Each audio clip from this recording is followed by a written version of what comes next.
When a grieving widower accidentally texts "I miss you" to his boss at 2 a.m., he expects termination, not her standing on his doorstep the next morning holding coffee and asking to come inside. Evan Brooks never imagined his career-ending mistake would shatter the walls around Lauren Hale's heart, revealing a woman who understood his pain better than anyone alive. Sometimes the wrong number leads to exactly the right person. If you're watching from anywhere in the world, drop your city in the comments below. I want to see how far this story travels. And if Broken Hearts Finding Second Chances resonates with you, hit that like button and stay until the end. Trust me, you won't see this twist coming. The cursor blinked mockingly on Evan Brooks's phone screen at 2:47 a.m., the only light in his darkened bedroom cutting through shadows that felt heavier than they should. His thumb hovered over the send button, trembling slightly, not from cold, but from the familiar ache that lived permanently in his chest these days. I miss you. 2 words, simple, devastating, true. He typed them 100 times before, messages that went nowhere because Sarah's number had been disconnected 8 months ago, 4 days after the funeral when he'd finally worked up the courage to cancel her phone plan. But tonight the grief felt sharper than usual, maybe because their daughter Mia had asked at dinner why Mommy never came to her school concerts anymore. Her 7-year-old voice so small and confused that Evan had excused himself to the bathroom just to breathe. So he'd written the text anyway, the way his therapist suggested, acknowledging the feelings, giving them somewhere to go, even if that somewhere was just the void of digital space. His vision blurred as he pressed send, watching the message disappear into whatever quantum realm held all the words we wish we could take back. Then his phone buzzed. Evan's heart stopped. The response came through immediately, impossibly. Who is this? His blood turned to ice water. With shaking hands, he scrolled up to check the recipient, and his stomach dropped through the floor. Not Sarah's old number, not his therapist, not even his brother Marcus, who'd been fielding these kinds of messages for months with patient fraternal grace. Lauren Hale, his boss. Oh God, oh God, oh God, oh God! The words tumbled out in a panicked whisper as Evan shot upright in bed, his pulse hammering so hard he could feel it in his temples. Lauren Hale, the woman who'd hired him 2 years ago to work as a senior designer at Hale & Morrison Architecture, who ran the firm with precision and barely concealed impatience, who had never once in 24 months of employment smiled at any of his attempts at workplace humor. Lauren Hale, who probably thought he was some kind of stalker now. His fingers flew across the screen. Ms. Hale, I am so sorry. That message wasn't meant for you. Please disregard. Again, my deepest apologies. The 3 dots appeared, indicating she was typing. Evan watched them with the kind of dread usually reserved for pending medical test results. It's 3 a.m., Brooks. Who texts their boss at 3 a.m.? Fair question. Terrible question. How did he even begin to explain? It was an accident. I was texting someone else. It won't happen again. The dots appeared and disappeared 3 times before her response finally came through. Are you all right? Evan stared at those 3 words for a full minute. In 2 years of working under Lauren Hale's exacting standards, she'd asked him about project timelines, design revisions, client specifications, and budget constraints.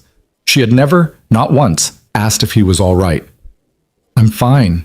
Again, very sorry for the disturbance. See you Monday. He turned off his phone before she could respond, pressed his palms against his eyes, and tried very hard not to calculate how quickly he could update his resume.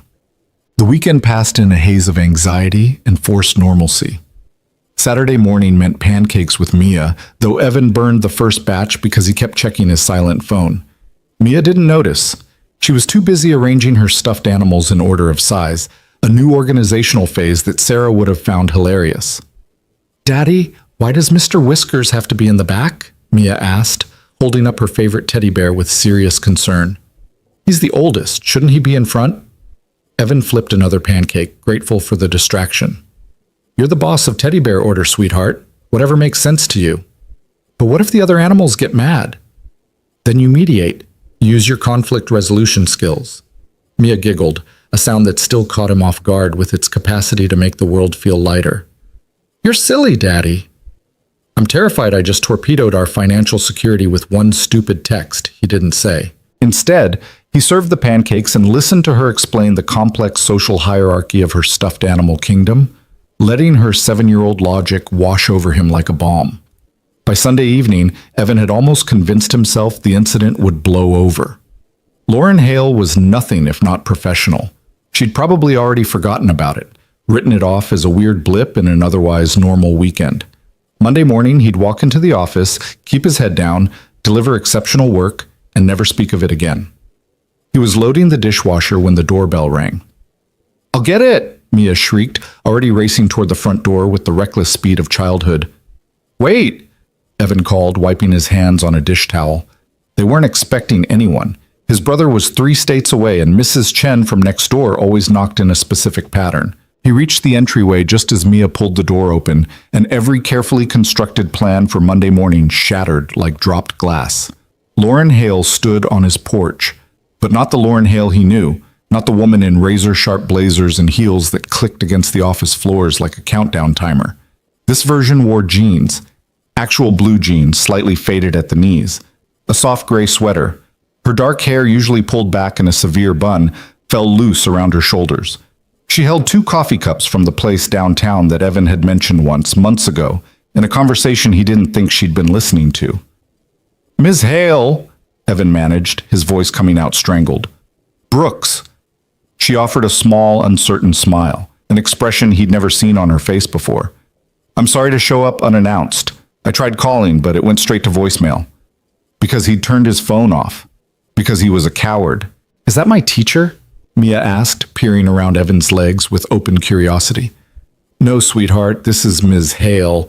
She's your boss," Lauren finished, crouching down to Mia's eye level with surprising ease. "You must be Mia. Your dad talks about you all the time." Mia's eyes went wide. "He does? Constantly. He says you're the best artist in your entire school." "I am," Mia confirmed with the confident modesty of 7-year-olds everywhere. "I'm making a diorama about penguins. Do you like penguins?" "I think penguins are excellent," Lauren said seriously, and Evan watched something shift in her expression, a softness that seemed to surprise even her. "Ms. Hale," Evan tried again, his brain still struggling to process the scene in front of him. "What are you doing here?" She straightened slowly, and for just a second he saw something raw flash across her face, something that looked almost like fear. "Can we talk?" "I brought coffee, the good kind." Every professional instinct screamed at him to politely decline, to maintain boundaries, to not invite his boss into his home on a Sunday evening. But something in her eyes, a vulnerability he recognized because he saw it in the mirror every morning, made him step aside. "Of course, come in." Lauren Hale had been inside exactly 3 employees' homes in her 12 years of running Hale and Morrison Architecture. One had been Marcus Chen, the senior partner for his annual 4th of July barbecue that was really just an excuse to talk about the firm's quarterly projections while pretending to grill hot dogs. The second had been Jennifer Walsh, whose husband was also in the industry and whose dinner parties were strategic networking disguised as social events. The third had been Tom Morrison himself, her late mentor and the firm's co-founder, back when she was still learning what it meant to build something that lasted. She had never shown up uninvited at an employee's house on a Sunday evening, holding coffee and what felt dangerously close to hope. The interior of Evan Brooks' home caught her completely off guard. She'd expected bachelor chaos, dishes in the sink, mismatched furniture, that particular kind of disorder that came from surviving rather than living. Instead, she found warmth. Photographs everywhere, carefully arranged on walls and shelves. A child's artwork displayed with the kind of pride usually reserved for museum pieces. Books organized by color on built-in shelves that someone had clearly crafted by hand. Throw pillows that actually matched. A level of intentional care that spoke of someone actively choosing to make a home, not just occupy a space. "Sorry about the mess," Evan said automatically, though the living room was cleaner than Lauren's own condo had been in months. "We were just finishing dinner." "It's beautiful," Lauren heard herself say, and meant it. "Did you build these shelves?" Evan blinked, surprised. "Yeah, last spring." Mia wanted more space for her books, and it seemed easier than trying to find something that fit the alcove. Of course he had. She'd seen his design work, precise, thoughtful, with an attention to detail that made the impossible look effortless. Why wouldn't that translate to his personal life? Daddy, can Ms. Hale see my penguin diorama? Mia asked, tugging on Evan's sleeve with the insistence of children who knew their parents' weak spots. It's almost done. I just need to add the ice. Evan looked at Lauren helplessly, clearly torn between parental indulgence and professional mortification. Sweetheart, Ms. Hale probably didn't come here to look at school projects. Actually, Lauren interrupted, setting down the coffee cups on the side table, I would love to see your diorama. I did a project about penguins when I was your age. Mia's face lit up like Christmas morning. Really? Did yours have a working glacier? It did not, Lauren admitted, though I wish I'd thought of that. Mine just had cotton balls for snow. Cotton balls are boring, Mia declared with the brutal honesty of youth. Come on, I'll show you the good kind of ice. She grabbed Lauren's hand, small fingers warm and trusting, and pulled her toward the hallway before either adult could object. Lauren glanced back at Evan, who stood frozen in his own living room, looking like someone who'd just watched his carefully ordered universe tilt sideways. She offered him a small shrug that said, I'm in it now, and let herself be led away by a 7-year-old tour guide. Mia's bedroom was exactly what Evan would have created, a careful balance between childhood whimsy and organized structure. Stuffed animals arranged by size along one wall, a reading nook with pillows, and a lamp shaped like the moon. A desk where the penguin diorama sat in various stages of completion. Construction paper, carefully cut and arranged, with what looked like actual plastic sheets meant to simulate ice. See? Mia pointed proudly at her creation. The penguins can slide on it. That's what they do in real life. They slide on their tummies. Lauren leaned in, genuinely impressed despite herself. This is really sophisticated work, Mia. The attention to detail is excellent. Did you research penguin habitats? I went to the library with Daddy. We got 3 books. Mia pulled them from a shelf, all with colorful covers showing various species of penguins. Did you know there are 17 different kinds? I didn't know that, Lauren said honestly, settling onto the floor beside the desk in a way that would have horrified anyone at the office who only knew her as someone who conducted meetings standing up. Which is your favorite? Emperor penguins. They're the biggest and the daddies take care of the eggs while the mommies hunt. Mia's voice dropped slightly on that last part, and Lauren felt something tighten in her chest. That's very special, she said carefully. Teamwork is important in penguin families. My mommy isn't here anymore, Mia said matter-of-factly, arranging 2 penguin figurines on the diorama's ice. She died when I was 6, but Daddy says she'd be proud of my projects. The words hit Lauren like a physical blow. She'd known, abstractly, that Evan was a widower. It was in his personnel file, the reason he'd requested flexible hours and occasional work-from-home days. But knowing something as a data point and hearing it from a child who'd lived through loss were entirely different experiences. I'm sure she would be, Lauren managed, her throat suddenly tight. Your work is beautiful. Do you have kids? Mia asked, with the seamless topic transitions of children everywhere. No, I don't. Why not? Mia, Evan's voice came from the doorway, gentle but firm. That's a personal question, remember? Sorry. Mia didn't look particularly sorry, but she smiled up at Lauren with gap-toothed sweetness. Do you want to help me add the ice? You have to be very careful or it breaks. Lauren glanced at Evan, who stood in the doorway looking like a man watching his professional and personal lives collide in real time and having no idea how to stop it. She should make an excuse, should redirect to whatever conversation she'd actually come here to have, should maintain the boundaries that kept her world carefully ordered and manageable. Instead, she heard herself say, I'd love to help.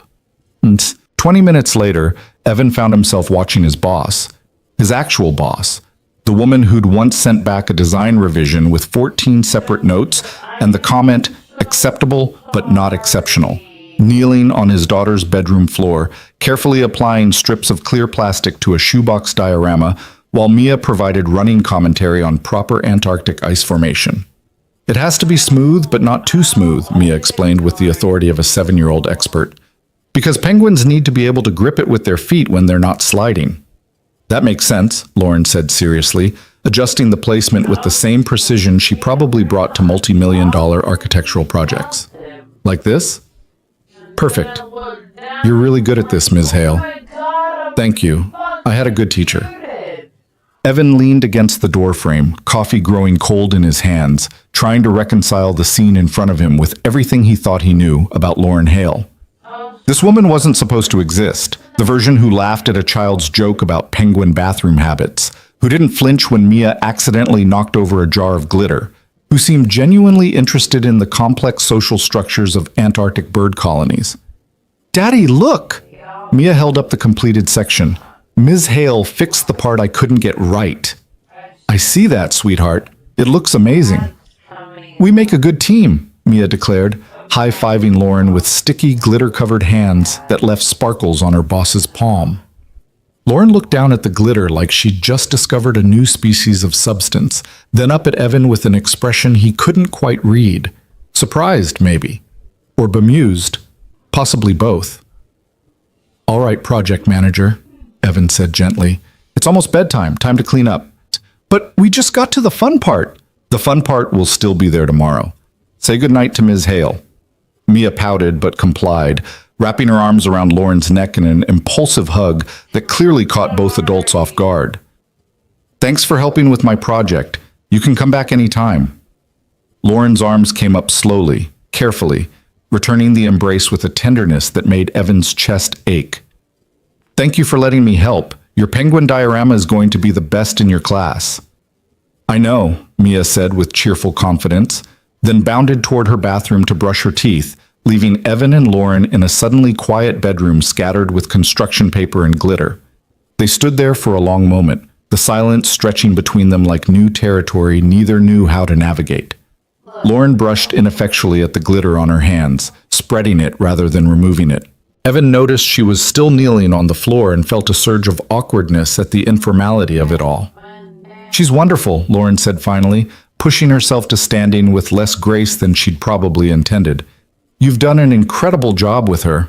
Thanks. She's pretty much raised herself, honestly. I just try not to mess it up too badly. Don't do that. The words came out sharper than seemed intended, and Lauren softened her tone immediately. Don't diminish what you've built here. This, she gestured around the carefully organized room, the evidence of love in every detail. This takes work, intentional work. Give yourself credit. Evan didn't know what to say to that, so he just nodded and led her back to the living room, hyper-aware of how domestic this all felt. Showing his boss to the door like she was a friend who'd stopped by for dinner, not the woman who controlled his career trajectory. They stood in the entryway, and Evan finally worked up the courage to ask the question that had been burning in his mind since she'd appeared on his doorstep. Ms. Hale, why are you here? She looked at him for a long moment, and he saw something complicated move across her face. Calculation giving way to something rawer, more honest. Your text, Friday night. Evan's stomach dropped. I already apologized. I know. And I'm not here to make you apologize again. She took a breath, seemed to gather herself. Can we sit? They moved to the couch, carefully, maintaining appropriate distance, and Lauren stared at her hands for a moment before speaking. 5 years ago, I got a text like that, 2 a.m, from my husband's phone.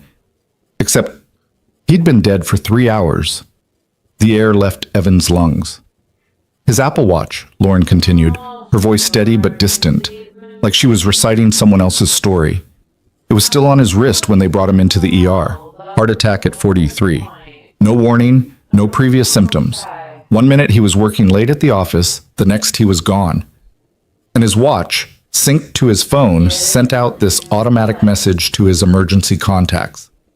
I've taken a hard fall and I'm not responding. My location is with GPS coordinates to the hospital. Lauren, Evan started, using her first name without thinking. I'm telling you this, she cut him off gently, because when I read your text Friday night, I didn't see a professional boundary being crossed. I saw someone in pain reaching out to someone they've lost, and I couldn't just let it go. I couldn't just pretend it didn't happen and show up Monday morning like everything was fine, because I know, her voice cracked slightly. I know what it's like to be drowning and trying to hide it from everyone around you. Evan felt something shift in his chest, some wall he'd been maintaining crumbling without permission. I don't know what to say. You don't have to say anything. She looked at him directly now, and he saw exhaustion there, bone-deep weariness wrapped in expensive clothes and careful composure. I buried myself in work after David died. Built the firm into something bigger, better, more demanding. Told myself that was healing, that was moving forward. But watching you with Mia just now, seeing what you've built here, actual life, actual warmth, I realized I've just been surviving, going through motions, and I'm tired of it. The confession hung between them, vulnerable and raw. Outside, a neighbor's dog barked. A car drove past. Normal Sunday evening sounds that felt surreal against the weight of what they were discussing. Why did you really come here? Evan asked quietly. Lauren smiled, sad and tired and somehow hopeful all at once. Honestly, I don't know. I just knew I couldn't ignore that text. Couldn't pretend I didn't understand exactly what it meant to miss someone so much that you text them anyway, knowing they'll never respond. And I thought, maybe we could both use someone who understands. I'm not sure that's a good idea, Evan said, even as every lonely part of him screamed the opposite. You're my boss. There are boundaries, professional considerations. I know. Believe me, I've run through every HR concern and power dynamic issue on the drive over here. This is probably wildly inappropriate. She stood, smoothing down her sweater in a gesture that looked like armor going back up. But I'm not here as your boss, Evan. I'm here as someone who got a text at 2 a.m. and recognized a kindred spirit. What we do with that, if anything, is up to both of us. No pressure, no expectations. She moved toward the door, and Evan followed, his mind racing through implications and possibilities and fears. She paused at the threshold, glitter still visible on her hands in the porch light. Thank you, she said simply, for letting me in, for letting me see this. She gestured vaguely back toward Mia's room.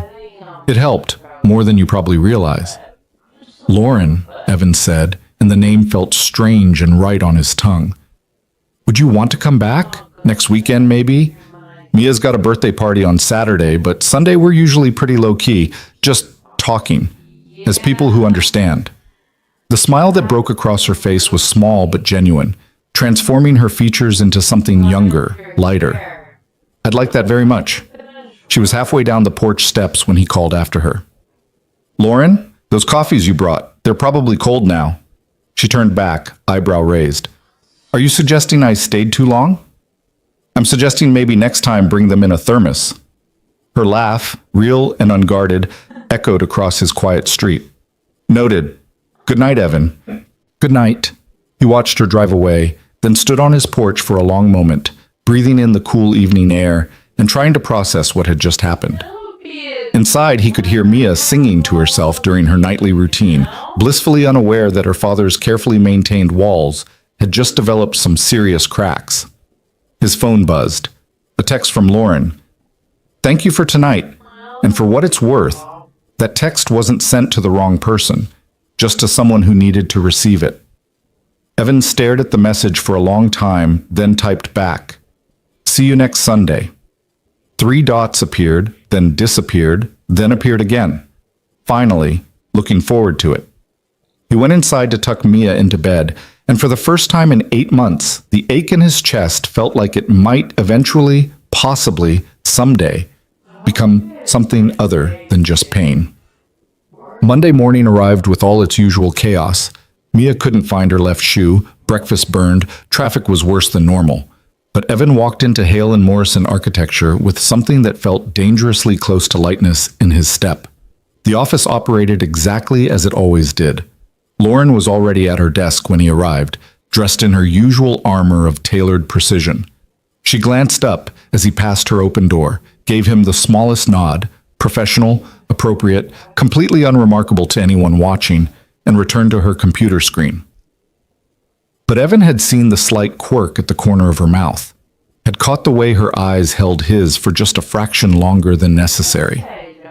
He settled at his desk, pulled up the Morrison renovation project, and tried very hard to focus on load-bearing walls instead of the fact that his boss had spent Sunday evening on his daughter's bedroom floor talking about penguins and loss and the weight of surviving.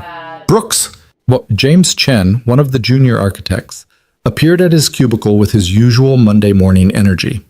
Did you finish the elevation drawings for the Riverside project? Sent them Friday. Check your email. You're a lifesaver. Hey, is it just me or does Hale seem different today? Evan's fingers stilled on his keyboard. Different how? I don't know. Less terrifying? She actually smiled when Martinez asked for a deadline extension. Smiled, Brooks. I didn't know her face could do that. Maybe she had a good weekend, Evan said carefully, pulling up a new schematic and trying to look busy. Whatever it was, I hope it lasts. A less scary Hale means a less scary Monday. James wandered off toward the break room, already scrolling through his phone. Evan allowed himself a small smile. Then his computer pinged with a new message. Internal office chat from L. Hale. The Morrison client wants to move the meeting to Thursday. Can you make that work? Professional, standard. Exactly the kind of message she sent a dozen times a day. He typed back, Thursday works fine. A pause. Then, also, Mia's diorama. Did the ice hold overnight? Evan felt something warm settle in his chest. Still intact. She's planning to add snowflakes tonight. Tell her I'm impressed. That's advanced technique for second grade. Will do. Another pause, longer this time. The chat window showed L. Hale is typing, then nothing, then typing again. Finally, thank you again for yesterday. It meant more than I probably conveyed. Evan glanced toward her office.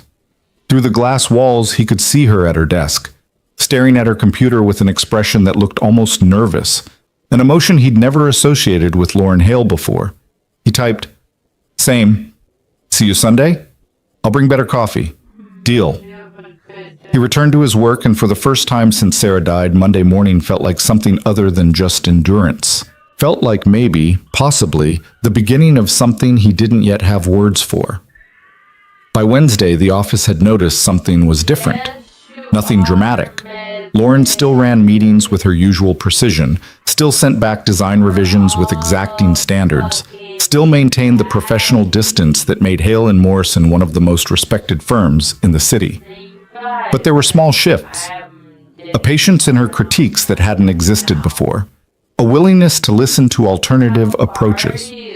Once, Evan heard her laugh at something Marcus Chen said, a real laugh that made several junior staff members look up in surprise. She's definitely seen someone, Jennifer Walsh declared at Thursday's lunch table, where the associates gathered to decompress and gossip. That's the only explanation. Or she won the lottery, James suggested, or started meditating, or discovered really good antidepressants. I'm telling you, it's a man or a woman. I don't judge. But that is the glow of someone getting regular. Okay, Evan interrupted loudly, suddenly very interested in his sandwich. Maybe she just had a good weekend. People are allowed to be in good moods. Jennifer raised an eyebrow. Brooks, you're defending Hale? Since when? I'm not defending anyone. I'm just saying we don't need to speculate about her personal life. He's right, Marcus said, appearing with his own lunch tray. Hale's business is her own, though I will say, whatever's changed, I appreciate it. She approved the budget increase for the West Side project without her usual third-degree interrogation. The conversation drifted to other topics, the West Side project, an upcoming firm retreat, whether the coffee in the break room had gotten worse or they'd all just built up immunity. Evan contributed when necessary, but mostly focused on not looking at Lauren's office, where he could see her on a phone call, gesturing with one hand while she talked.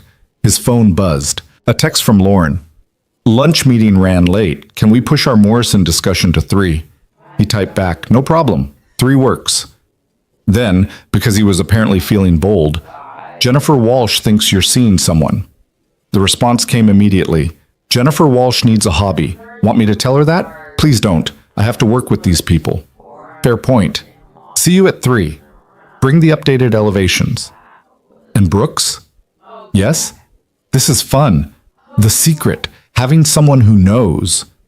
Evan stared at that message for a long moment, warmth spreading through his chest. Yeah, it is. Friday evening, Evan picked Mia up from her after-school program and found her practically vibrating with excitement. Daddy, guess what? What? Mrs. Peterson said my penguin diorama is the best she's ever seen in 15 years of teaching. She wants to put it in the display case in the main hallway. That's amazing, sweetheart. Evan swung her up despite her getting too big for it, her delighted shriek echoing across the parking lot. I'm so proud of you. Can we tell Ms. Hale? She helped with the hard part. She should know it's going in the display case. Evan's heart did something complicated in his chest. I'm sure she'd love to hear about it. Can we call her? Maybe we can tell her on Sunday when she comes over. Mia's eyes went wide. She's coming back? If that's okay with you. Are you kidding? Yes. Can we make cookies? Miss Hale seems like someone who would like cookies. I think everyone likes cookies, Mia. But special cookies. The good kind with chocolate chips, not the boring kind. They spent Friday evening making chocolate chip cookies from scratch. Mia's favorite recipe that Sarah had taught her before she got too sick to bake. Evan stood at the counter, helping Mia measure flour and crack eggs, and tried not to think too hard about the fact that his daughter was already planning how to impress his boss with baked goods. Daddy? Mia asked, while they waited for the first batch to finish baking. Yeah, sweetheart? Do you like Ms. Hale? Evan's hand stilled on the mixing bowl. Of course I like her. She's my boss. She's a good person. No, I mean, do you like her? Mia's gap-toothed grin was way too knowing for 7 years old. Where did you even learn that phrase? Hannah's sister is in 5th grade. She knows everything about liking people. Hannah's sister is 11. She knows approximately nothing about liking people. But do you? Mia persisted. Because she's pretty. And she was really nice to me. And you smiled a lot when she was here.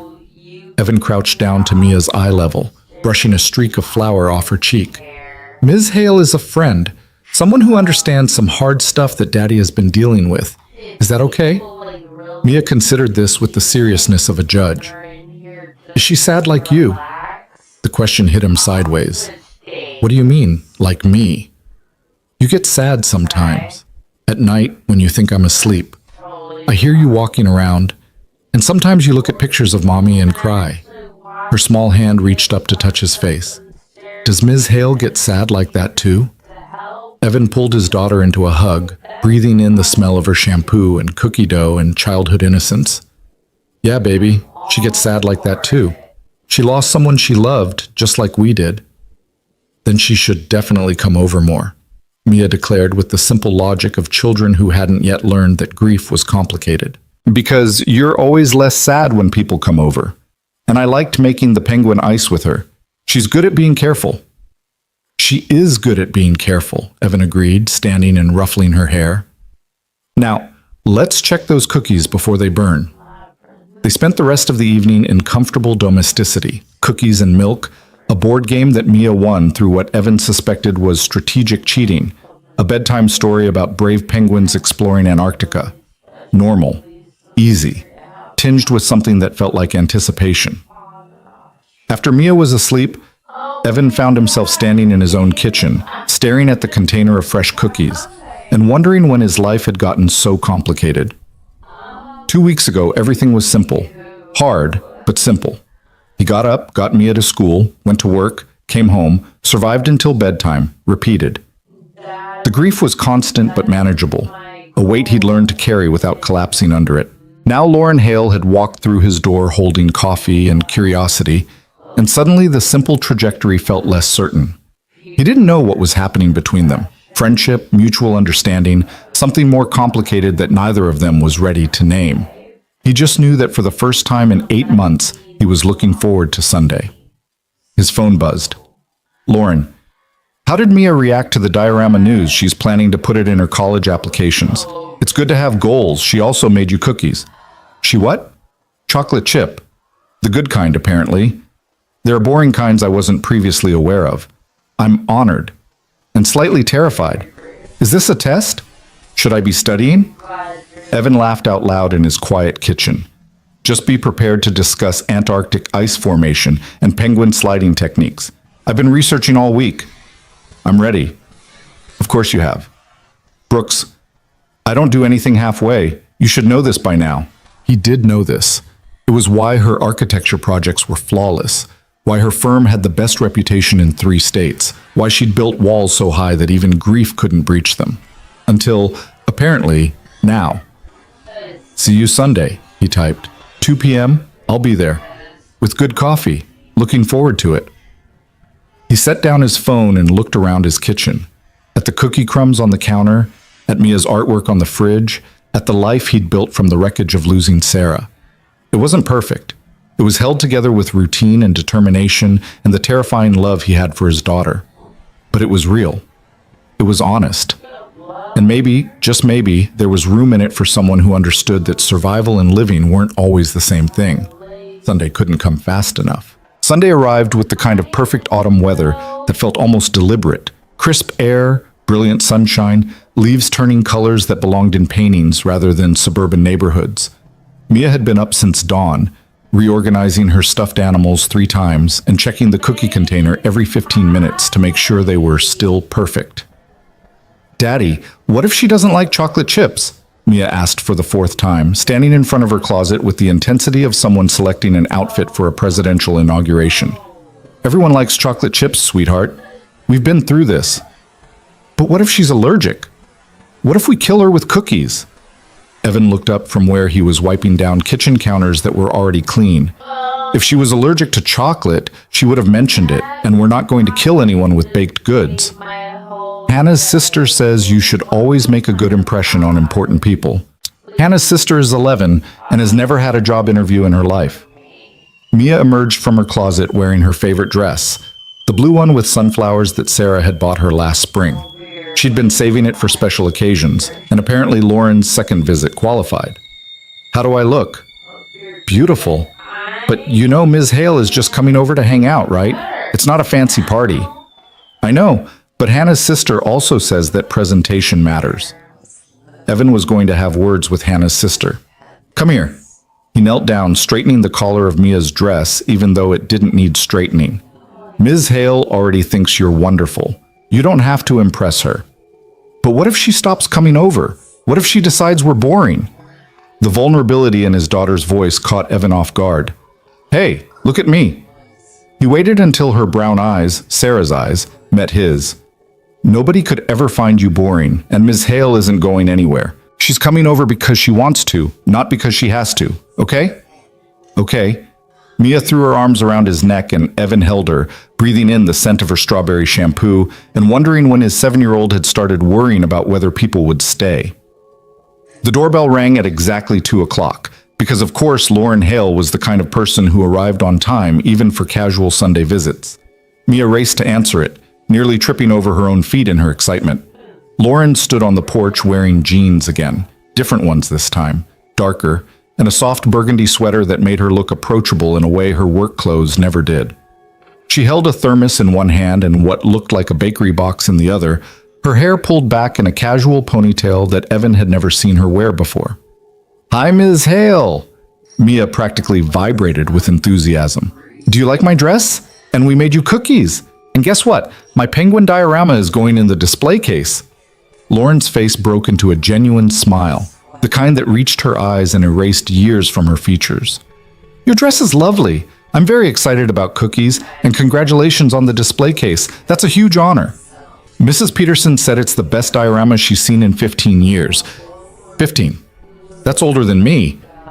That's incredibly impressive. Lauren stepped inside and Evan watched as she seemed to consciously shed some invisible layer of formality at the threshold, her shoulders relaxing, her expression softening. I brought bagels. I wasn't sure if you'd had lunch yet, and I figured you can never have too many carbs on a Sunday. You brought food to my house? Evan took the bakery box, surprisingly heavy. I was supposed to be the host here. Consider it a collaborative effort. I'm very good at delegating. She held up the thermos. Also, as promised, coffee that will stay hot for approximately 6 hours. I learned from last week's tactical error. Mia giggled. Daddy said your coffee was cold before you even drank it.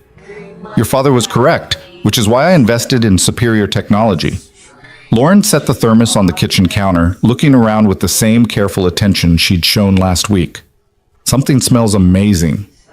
We made chocolate chip cookies, Mia announced. The good kind, not the boring kind. I wasn't aware there were boring kinds of chocolate chip cookies.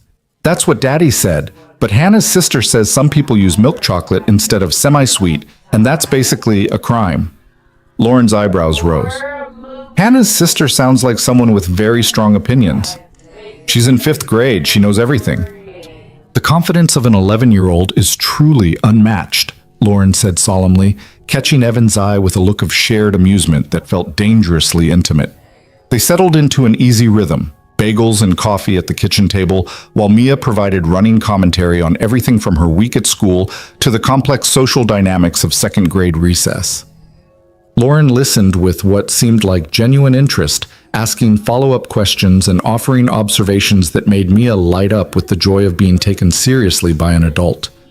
And then Marcus, not your Marcus, Daddy, a different Marcus, said that girls can't be astronauts, which is the stupidest thing I've ever heard, because obviously girls can be astronauts. Right, Ms. Hale? Absolutely right. Some of the most accomplished astronauts in history have been women. Would you like me to send you a list? You could bring it to school and educate this Marcus person. Mia's eyes went wide. Really? You'd do that? Consider it done. Fighting ignorance with facts is one of my favorite activities. Evan watched this exchange with something warm and complicated blooming in his chest. Lauren wasn't just being polite or going through the motions of engaging with a child. She was genuinely connecting, meeting Mia at her level without condescension, treating her concerns as worthy of real attention. After lunch, Mia dragged Lauren to the living room to show her the new additions to her stuffed animal collection, a process that required detailed backstory for each new member of what Mia called the Council. This is Professor Whiskers. He's the oldest and wisest. And this is Lady Butterscotch. She's new but very brave. She once fought off a terrible dragon who was actually just the vacuum cleaner, but still. Lauren settled onto the floor with the same ease she'd shown last week, examining each stuffed animal with appropriate gravity. The council sounds very well organized. Do they have regular meetings? Every Thursday. We discuss important matters like bedtime negotiations and vegetable policies. Those are crucial issues. What's the current vegetable policy? Carrots are acceptable. Broccoli is under review. Brussels sprouts are banned forever. A reasonable stance, Lauren nodded seriously. Though I should mention that roasted Brussels sprouts with a little olive oil and salt are actually quite good. Mia looked scandalized. Ms. Hale, I thought we were friends. We are friends. Friends can disagree about vegetables. But Brussels sprouts smell like feet. That's a fair criticism. Have you tried them roasted? No, because they smell like feet. Lauren glanced at Evan, who was watching from the doorway with barely concealed amusement. Your daughter makes compelling arguments. She gets that from her mother, Evan said, the words slipping out before he could think better of them. The room went quiet for just a moment, the weight of Sarah's absence suddenly present in a way it hadn't been moments before. But Mia, with the resilience of children who'd learned to carry grief without being crushed by it, just nodded. Mommy hated Brussels sprouts too. She said they were little green balls of sadness. Lauren's expression shifted, something soft and understanding moving across her features. Your mother sounds like she had excellent taste. She did. Do you want to see her picture? We have lots. Evan tensed, unsure how to navigate this moment, but Lauren just said, I'd love to, if you want to show me. Mia bounded to the mantel where several framed photographs sat in careful arrangement. Sarah at their wedding, Sarah holding newborn Mia, Sarah laughing at something off camera with the kind of joy that seemed to radiate from the image itself. Mia picked up the largest frame, the one from their last family vacation before Sarah got sick, and handed it to Lauren with careful reverence. That's Mommy. She was really pretty and funny, and she made the best pancakes even though Daddy's are okay too. Thanks for that ringing endorsement, Evan murmured. Lauren studied the photograph with genuine attention, and Evan watched her face carefully, looking for signs of discomfort or pity or the awkward sympathy that most people offered when confronted with his dead wife's image. Instead, he saw only kindness. She was beautiful, Lauren said quietly. You have her smile, Mia. Daddy says I have her stubbornness too. That's probably also useful. Lauren handed the frame back with careful hands. Thank you for sharing her with me. Mia replaced the photograph on the mantel, adjusting it slightly to get the angle perfect, then turned back to Lauren with the swift topic changes of childhood. Do you want to help me build a fort? Daddy's not very good at structural integrity. I'm an architect, Evan protested. Structural integrity is literally my job. Yeah, but you always make the blankets too tight and then they fall down. Lauren stood, brushing imaginary dust from her jeans. I think I can help with that. I did spend 4 years studying load distribution and material tension. Perfect. You can be the chief engineer and Daddy can be the assistant who brings pillows. I'm being demoted in my own house, Evan said, but he was smiling as he gathered throw pillows and watched his daughter and his boss begin negotiating the optimal placement of blanket forts using terms that were probably overkill for a Sunday afternoon project, but that made Mia glow with importance. An hour later, they'd constructed what was objectively the most structurally sound blanket fort Evan had ever seen. Lauren had taken Mia's creative vision and translated it into something that actually worked, using couch cushions as load-bearing walls and carefully distributed tension across the draped sheets to create a space that felt both cozy and impressively stable. Now we have to test it, Mia declared, crawling inside with a flashlight and several stuffed animals. Come on, Mrs. Hale, you have to see if it works from the inside. Lauren glanced at Evan, a question in her eyes. He shrugged, grinning. You're the chief engineer. Quality control is part of the job. She crawled into the fort with Mia, folding her tall frame into the limited space with less grace than his daughter, but more determination. Evan heard them talking inside, Mia's excited chatter punctuated by Lauren's lower voice offering what sounded like professional assessment of the fort's interior design qualities. He stood there in his living room, surrounded by displaced furniture and scattered pillows, listening to his daughter giggle inside a blanket fort with a woman who 48 hours ago had been nothing more than his boss, and felt something shift in his chest. Not the sharp pain of grief he'd grown accustomed to, but something gentler, something that felt almost like healing. Daddy, you have to come in, Mia's voice emerged from the fort. There's room. Barely, Lauren added, her tone dry but amused. Evan crawled in, immediately regretting it as his shoulders hit the blanket ceiling and he had to contort himself to avoid knocking down Lauren's carefully engineered structure. They ended up in a tangle of limbs and laughter. Mia in the middle, Evan on one side, Lauren on the other, all three of them crammed into a space that was really only meant for one 7-year-old and her stuffed animals. This is cozy, Lauren said, her shoulder pressed against Evan's in the confined space. This is a fire hazard, Evan corrected, but he was smiling. This is perfect, Mia declared with the absolute certainty of childhood. Now we're all in the fort together. That means we're fort friends. Is that different from regular friends? Lauren asked. Obviously. Fort friends are more special because you've shared a fort. It's like a bond. I wasn't aware of this rule. Hannah's sister told me. She knows everything, remember? Right, the omniscient 11-year-old. They stayed in the fort longer than was comfortable, Mia telling elaborate stories about the stuffed animals while Evan and Lauren listened with varying degrees of comprehension. At some point, Evan became acutely aware of Lauren's proximity. The warmth of her shoulder against his, the scent of her perfume mixing with the detergent smell of the blankets, the way she laughed at Mia's jokes with genuine delight rather than adult obligation. When they finally extracted themselves, Mia declaring that she needed to use the bathroom and also check on the cookies, Evan and Lauren found themselves alone in the living room, surrounded by the remains of their construction project. I should probably help clean this up, Lauren said, but she didn't move immediately. It can wait. Evan sat on the couch, suddenly exhausted in a good way. Thank you. For this. For being so good with her. Lauren settled beside him, maintaining careful distance that somehow felt more deliberate than accidental. She's an easy kid to be good with. Smart, funny, kind. You've raised an exceptional human. She's raised herself, mostly. I just try to keep her alive and reasonably educated. Oh, stop doing that. Lauren's voice held the same firm edge he recognized from work critiques. Stop diminishing what you've built. I've seen a lot of families, client meetings, site visits, firm events.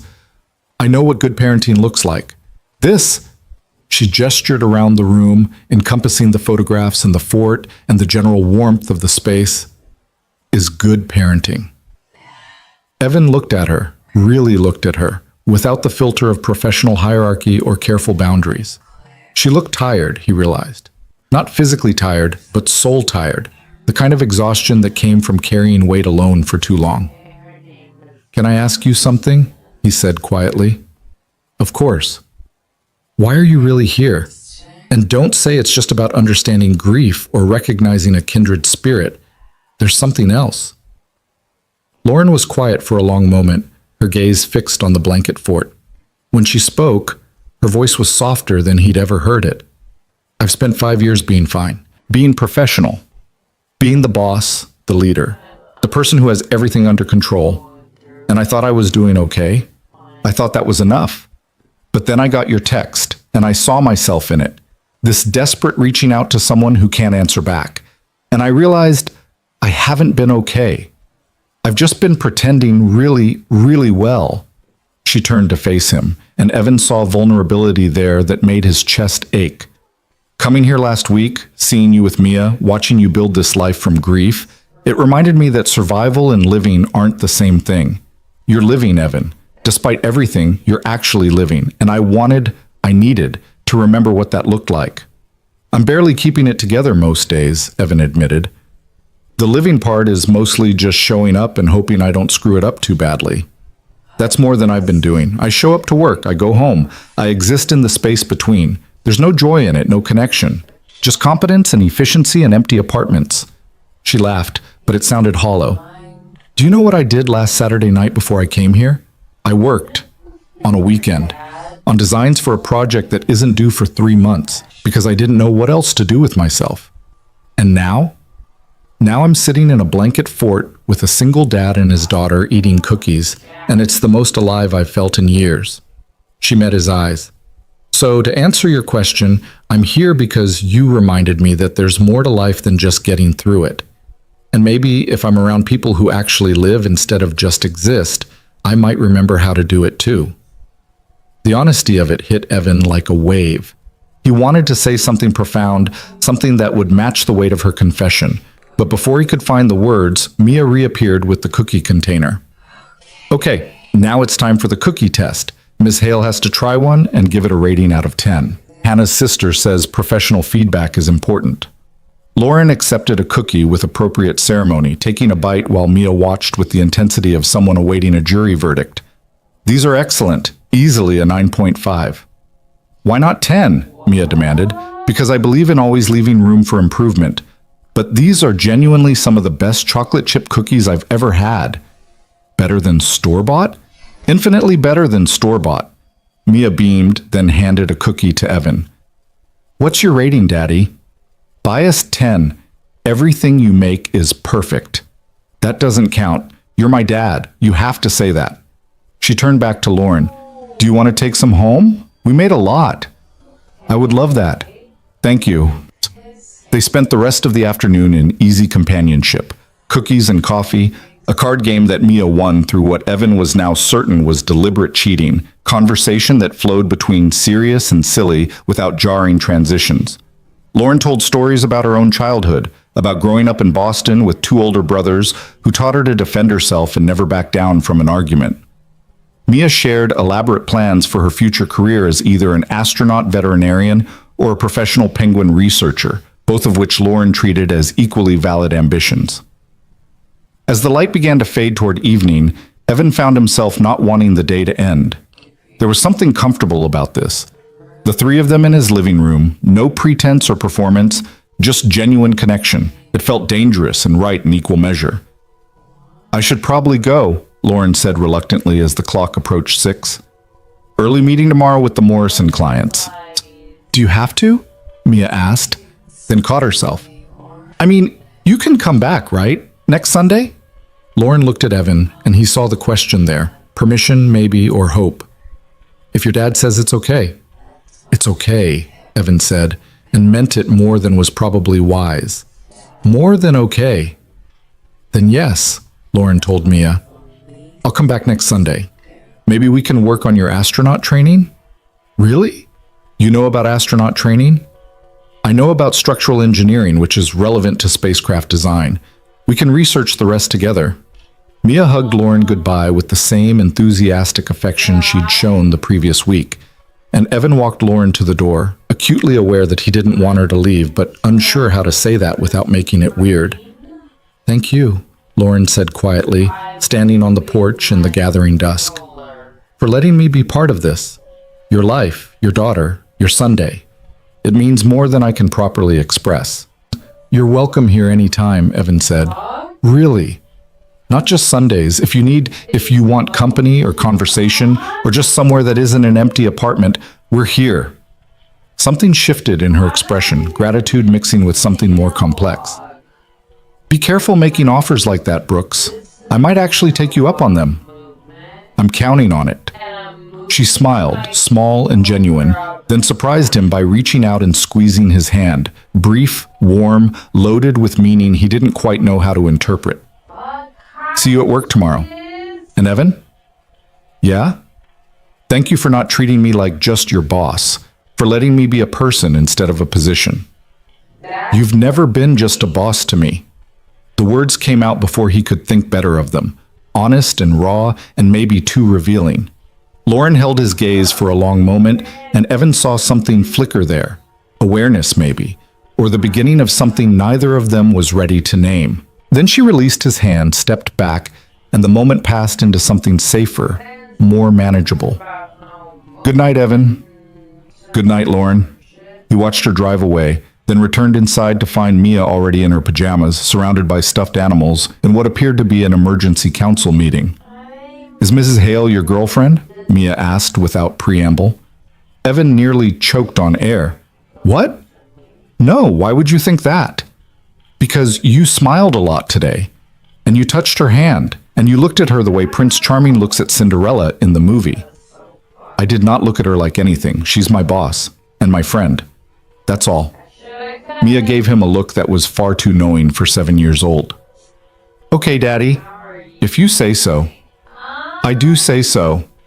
Now get in bed before you start planning a wedding." "I'm just saying, if you did like her, that would be okay. She's nice, and she knows about penguins. Those are important qualities." Evan tucked her in, kissed her forehead, and tried very hard not to think about the fact that his 7-year-old daughter was apparently more emotionally perceptive than he was. "Good night, sweetheart. Love you." "Love you too. Even though you're bad at recognizing obvious things. Sleep. Now." She giggled and snuggled into her blankets, and Evan retreated to his own room, where he lay awake for a long time staring at the ceiling and trying to figure out what exactly was happening between him and Lauren Hale. His phone buzzed. A text from Lauren. "Home safe. Thank you again for today. Your daughter is right about the cookies. They're exceptional. She'll be thrilled to hear professional confirmation. Also, I may have looked up astronaut training programs on the drive home. Apparently NASA has very specific requirements. Of course you did. I like to be prepared. See you tomorrow, Brooks." "See you tomorrow." He set down his phone and smiled into the darkness. And for the first time since Sarah died, the empty space beside him felt like possibility instead of just absence. Monday morning brought reality crashing back with the subtlety of a sledgehammer. Evan walked into Hale and Morrison Architecture to find the office in controlled chaos. The Morrison clients had moved their Thursday meeting to today. Marcus Chen was frantically reworking budget projections, and Jennifer Walsh was speed-walking between cubicles with the manic energy of someone who'd consumed her body weight in espresso. "Brooks, thank God!" Jennifer grabbed his arm the moment he set down his bag. "The Morrison renderings, please tell me they're done." "They were done Friday. I sent them to..." "Lauren, I know, but she wants revisions before the clients see them. Something about the courtyard sightlines not matching the original proposal." Jennifer thrust a marked-up printout at him. "Can you fix this in the next 2 hours?" Evan scanned the notes, recognizing Lauren's precise handwriting. The requested changes were reasonable but detailed, the kind of thing that would require complete focus and probably more than 2 hours. "I'll do my best." "Your best better be spectacular because these clients are notorious perfectionists, and if we lose this contract, Marcus is going to have an aneurysm." Jennifer was already walking away, her phone pressed to her ear. "Yes, I'm aware the budget is tight, That's why I'm calling you at 7 in the morning. Evan settled at his desk and pulled up the Morrison files, pushing aside thoughts of yesterday's blanket forts and cookie ratings to focus on load calculations and structural revisions. He was deep in the work when his computer pinged with an internal message. Lauren Hale, I know the timeline is aggressive. If you need an extra hour, I can stall them. He typed back, I can make it work. The courtyard changes are good catches. You would have caught them eventually. I just have the advantage of obsessive review habits. Is that what we're calling perfectionism now? I prefer commitment to excellence. Sounds better on performance reviews. Despite the pressure, Evan smiled. There was something surreal about this, exchanging work messages with the same person who'd been crawling around in a blanket fort with his daughter less than 24 hours ago. Like living in two different worlds simultaneously and trying not to get whiplash from the transitions. He finished the revisions with 15 minutes to spare and sent them to Lauren's queue, then grabbed coffee from the break room while waiting for her response. Marcus Chen intercepted him at the coffee maker, looking harried. Brooks, how confident are you in those courtyard revisions? Very. The sightlines were off by about 6 degrees. It would have been noticeable once construction started. Good. Lauren's already in the conference room setting up. Clients arriving in 10. Marcus grabbed his own coffee, dumped in 3 sugars, and gave Evan a considering look. You've been doing solid work lately, more focused. Whatever you're doing, keep it up. Evan wasn't sure how to respond to that, so he just nodded and returned to his desk. Another message from Lauren was waiting. Revisions are perfect. You just saved us from a very awkward conversation with very particular clients. Thank you. Just doing my job. You do it well. See you in the presentation. The Morrison meeting went better than anyone expected. The clients loved the revised courtyard design, approved the budget with minimal pushback, and even complimented the team's attention to detail. Lauren ran the presentation with her usual precision, but Evan noticed small differences now that he knew what to look for. The way she made eye contact with each team member when acknowledging their contributions, the patience in her voice when answering questions, the genuine smile when the client signed off on the next phase. After they left, Marcus actually hugged Lauren, which seemed to startle them both. I'm sorry, he said, releasing her immediately. That was unprofessional. I'm just very relieved. It's fine, Marcus. We all worked hard on this. Lauren's eyes found Evan across the conference room. Especially Brooks. Those last-minute revisions were crucial. Team effort, Evan said, uncomfortable with the attention. Team effort led by exceptional individual contributions, Lauren corrected. Everyone here should be proud. The rest of the week settled into a rhythm that felt both familiar and strange. At work, Lauren was still their boss, demanding, precise, holding everyone to impossibly high standards. But there were subtle shifts, a patience in her critiques that hadn't existed before, a willingness to listen to alternative approaches. Once Evan caught her laughing at something Marcus said, a real laugh that made several junior staff members look up in surprise. And then there were the messages. Nothing inappropriate, nothing that would raise eyebrows if someone happened to see them, but threaded through the professional communications were tiny personal notes that felt like secrets. Tuesday afternoon. Mia's astronaut research packet is ready. Turns out NASA has very specific height requirements. She might need to grow a few more inches. Wednesday morning. I tried making chocolate chip cookies last night. They were inedible. Apparently following a recipe requires actually measuring ingredients rather than approximating. Thursday evening. Marcus asked if I was seeing someone. I told him I'd recently reconnected with an old friend. Not technically a lie. Evan found himself waiting for these messages, checking his phone more often than was probably healthy, smiling at his screen in ways that Jennifer Walsh definitely noticed. You're in a good mood lately, she commented Friday afternoon, appearing at his cubicle with the stealth of a corporate ninja. New girlfriend? No, just had a good week. Uh-huh. And the constant phone checking is because... Jennifer, do you have actual work to discuss, or are you just here to interrogate me about my personal life? Can it be both? She perched on the edge of his desk, shameless in her curiosity. Come on, Brooks. You've been different lately. Less sad. More engaged. Something changed. Evan considered how to respond. Jennifer was nosy, but not malicious. and he'd known her long enough to recognize genuine concern beneath the gossip. I've been spending time with someone who understands some stuff I've been dealing with. It's helped. Good. You deserve that. She stood, then paused. For what it's worth, whoever she is, she's good for you. Don't let her get away.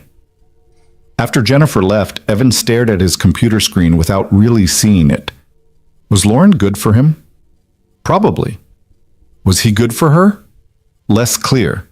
Was whatever was developing between them sustainable, or were they just two lonely people finding temporary comfort in shared grief? His phone buzzed. Lauren, Sunday plans still good? Mia mentioned something about astronaut training, and I may have acquired some supplies. What kind of supplies? The kind that may or may not involve teaching a 7-year-old about spacecraft trajectory using household items and questionable physics. That sounds either amazing or like a lawsuit waiting to happen. I'm an engineer. I know what I'm doing, mostly. See you at 2? Looking forward to it. Evan pocketed his phone and tried to focus on the schematics in front of him, but his mind kept drifting to Sunday, to the easy warmth of Lauren in his home, to the way Mia lit up around her, to the dangerous comfort of letting someone new into their carefully constructed life. Saturday brought complications. Evan was helping Mia with her homework when his phone rang, his brother Marcus, calling from 3 states away with the impeccable timing of siblings everywhere. Hey, little brother, how's single parenthood treating you? Same as always? Exhausting and terrifying with occasional moments of joy. So basically like regular parenthood, but with more guilt and no one to blame when things go wrong. Thanks for that summary. Was there a reason you called, or are you just checking in on my mental state? Marcus's voice shifted, losing some of its casual humor. Actually, yeah. Mom mentioned you've been different lately. Lighter, she said. Wanted me to see if everything was okay. Evan moved into the kitchen where Mia couldn't hear, lowering his voice. Everything's fine. Good, actually. I've just been getting out more, spending time with people. People or a person? Why does everyone assume I'm dating someone? Because you've been a hermit for 8 months and now you're suddenly lighter and getting out more. It doesn't take a detective, Evan, so who is she? Evan leaned against the counter, debating how much to share. Marcus had been his rock after Sarah died, fielding late-night phone calls and flying out for the funeral despite his own demanding job. If anyone deserved honesty, it was him. Someone from work. We've been spending time together on weekends. She lost her husband a few years ago, so we understand each other's situation. Silence on the other end, then, Evan, please tell me you're not dating your boss. I'm not dating my boss. We're friends. She comes over, hangs out with Mia. We talk about grief and parenting and life. That's all. That's all right now, Marcus said carefully. But what happens when it becomes more? You realize the power dynamic there is problematic at best, right? I'm aware of the complications, Marcus. I'm not an idiot. I'm not saying you're an idiot. I'm saying you're lonely and grieving and maybe not thinking clearly about what you're getting into. The words stung because they were partially true. Evan was lonely. He was grieving. And maybe he wasn't thinking entirely clearly about Lauren and what was happening between them. But he also knew that what they had, whatever it was, felt real and necessary in a way he couldn't explain. I appreciate the concern, Evan said, keeping his voice level, but I'm handling it. Evan, I have to go. Mia needs help with her math homework. He hung up before Marcus could push further, then stood in his kitchen, feeling the familiar weight of doubt settling over him. Was his brother right? Was he making a terrible mistake? The rational part of his brain knew all the reasons this was complicated. Workplace dynamics, grief as a foundation, the risk to his career if things went wrong. But then he thought about Lauren crawling into a blanket fort with Mia, about her texts throughout the week, about the way she looked at him like he was a person rather than just an employee. He thought about how she made Mia laugh and how she understood the specific weight of missing someone who would never come back. Daddy? Mia appeared in the kitchen doorway. Uncle Marcus is wrong, you know. You were eavesdropping. You were talking loud. She crossed her arms, looking far too serious for 7 years old. Miss Hale is good. She makes you happy. Uncle Marcus doesn't understand because he didn't meet her. It's complicated, sweetheart. Adults always say that when they're scared of something good. Mia walked over and hugged him around the waist. Mommy would want you to be happy. She told me that before she died. She said Daddy deserves good things, and I should make sure you remember that. Evan's throat tightened. She said that to you? In the hospital, when you went to get coffee, she said you were the best person she knew and that someday you might meet someone else and that was okay. That I should help you be brave. He pulled Mia close, blinking back tears. Sarah had always been the brave one, facing her illness with a courage that had humbled him daily. Of course she would have thought about his future, about making sure he didn't spend the rest of his life alone. Of course she would have enlisted their daughter as an ally in that fight. Okay, he said quietly. I'll try to be brave. Good. Because Ms. Hale is coming tomorrow, and we need to set up the astronaut training course, and you promised we could make brownies. The moment of heaviness passed, replaced by Mia's irrepressible enthusiasm. Evan spent the rest of Saturday helping her plan an elaborate astronaut training program that involved obstacle courses, balance challenges, and what she called advanced space physics, but was really just dropping things from progressively higher places to see how they fell. Sunday morning, Mia was up before dawn again, this time arranging the living room into what looked like a combination gym and science lab. Evan watched her work with a mixture of amusement and mild concern. Are we sure this is safe? Ms. Hale is an engineer, Daddy. She knows about safety. Ms. Hale is a structural engineer, not an astronaut trainer. Close enough. When Lauren arrived at exactly 2 o'clock, she took one look at Mia's setup and burst out laughing. This is ambitious. I'm impressed and slightly terrified. I made a training manual. Mia thrust a crayon-illustrated booklet at her. It has all the challenges and scoring systems and everything. Lauren flipped through the pages, her expression shifting from amused to genuinely impressed. You created a comprehensive training program with progressive difficulty levels and safety protocols. Mia, this is actually excellent work. Hannah's sister helped with the organization, but the challenges are all mine. Hannah's sister continues to be a valuable resource. Lauren looked at Evan over Mia's head, her eyes dancing with laughter. Are you ready for this? I don't think anyone could be ready for this, but I'm willing to try. What followed was 2 hours of controlled chaos. Lauren took Mia's training program seriously, working through each challenge with the same attention to detail she brought to architectural projects. They tested balance by walking along a line of tape on the floor, practiced zero-gravity movement by seeing how slowly they could complete tasks, and conducted experiments in applied physics that mostly involved dropping eggs from increasingly questionable heights. Through it all, Lauren was patient and engaged, turning Mia's childish games into actual learning opportunities without making it feel like school. She explained trajectory and velocity in terms a 7-year-old could understand, demonstrated center of gravity using broom handles and books, and even improvised a lesson on air pressure using balloons and a hairdryer. Evan watched from the sidelines, ostensibly supervising but mostly just marveling at how naturally Lauren had integrated into their lives. She looked different here, relaxed, animated, years younger than her office persona. Her hair kept falling out of its ponytail, and she'd given up fixing it, letting it frame her face in a way that made her look approachable, almost vulnerable. Daddy, it's your turn, Mia announced. You have to do the balance challenge. I thought I was just here to provide moral support. Everyone has to do the challenges. That's the rule. Lauren grinned at him from where she sat cross-legged on the floor, surrounded by the remains of their physics experiments. Come on, Brooks, show us your astronaut potential. He attempted the balance challenge with significantly less grace than either of the women in his life, wobbling his way along the tape line while Mia provided running commentary on his form.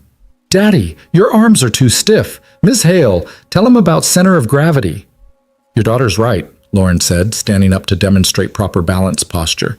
You need to engage your core and keep your center of gravity low, like this. She moved beside him, and suddenly they were very close, her hands coming to rest lightly on his shoulders to adjust his stance. Evan froze, hyper-aware of her proximity, the warmth of her touch, the faint scent of her perfume.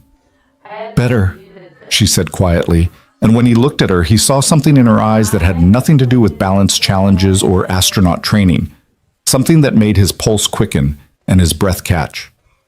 This is boring, Mia declared, shattering the moment. You're both already good at balance. Let's do the egg drop experiment again. Lauren stepped back, clearing her throat. Right, eggs, very important scientific inquiry.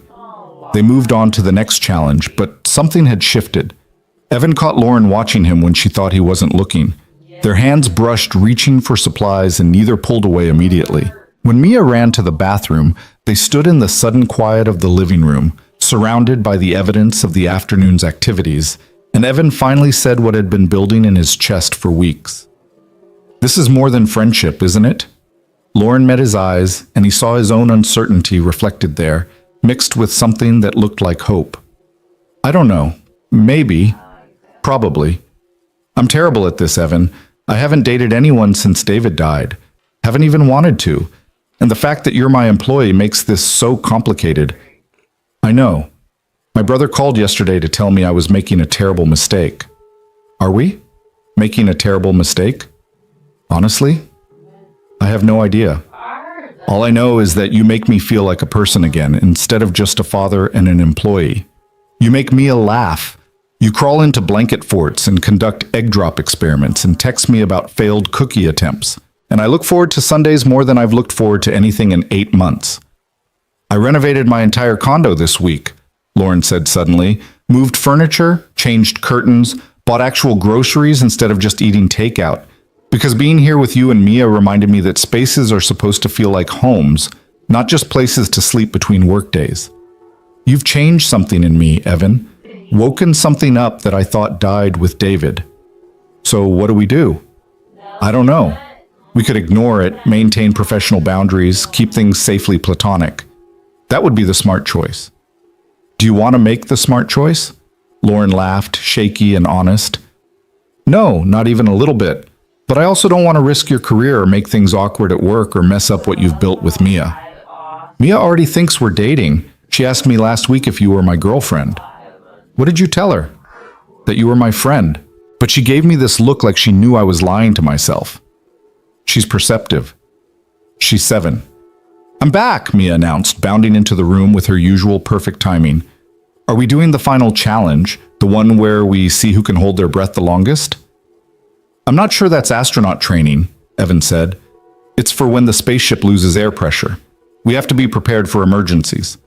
Lauren caught Evan's eye, a smile playing at her lips. "Your daughter makes excellent points about emergency preparedness." They spent the next hour on Mia's final challenges, and if their fingers lingered when passing supplies, if their eyes met more often than strictly necessary, if the air between them felt charged with possibility, well, Mia was too busy being an astronaut in training to notice. As evening approached and they cleaned up the remains of their experiments, Mia turned to Lauren with sudden seriousness. "Miss Hale, do you like my daddy?" Lauren froze in the middle of gathering tape from the floor. Evan stopped breathing. "Of course I like your daddy," Lauren said carefully. "He's a very good person." "No, I mean, do you like him? The way grown-ups like each other when they want to kiss and stuff?" "Mia!" Evan felt his face burning. "That's not... You can't just..." "It's okay," Lauren interrupted, setting down the tape and crouching to Mia's eye level. "Can I ask you a question first?" Mia nodded solemnly. "How would you feel if I did like your daddy? Would that be okay with you?" Mia considered this with the gravity of someone being consulted on matters of international importance. "Will you still come over and do science experiments?" "Absolutely." "Will you still help with my school projects?" "Whenever you need me." "Will you be nice to Daddy and not make him sad?" Lauren's expression softened. "I promise to do my very best to make your daddy happy, not sad." "Then it's okay. You can like him, but you have to promise one more thing." "What's that?" "You have to promise that if you ever stop liking him, you'll tell us instead of just disappearing. Because Mommy disappeared and it was really hard and I don't want that to happen again." Evan's chest constricted. He wanted to intervene, to save Lauren from having to navigate his daughter's grief, but Lauren just pulled Mia into a hug. "I promise," she said quietly. "If anything ever changes, I will tell you both. No disappearing, okay?" "Okay." Mia hugged her back, then pulled away with her characteristic quick emotional shifts. Can we have brownies now? Daddy promised we could make brownies. Brownies sound perfect, Lauren said, standing and discreetly wiping at her eyes. They made brownies together in Evan's kitchen, the three of them working in comfortable coordination that felt practiced despite its newness. Mia explained the proper chocolate-to-batter ratio with the authority of a seasoned baker. Lauren helped measure ingredients with precision while Evan handled the actual oven operation. "This is nice," Lauren said quietly, while Mia was distracted by licking the spoon. "This whole day. Thank you for letting me be part of it. Thank you for being willing to participate in a 7-year-old's astronaut fantasies. Are you kidding? This was the best Sunday I've had in years." She paused, then added even more quietly, "Evan, about what Mia asked, you don't have to explain anything. I want to, because she deserves honesty, and so do you." Lauren set down the measuring cup and turned to face him fully. "I do like you.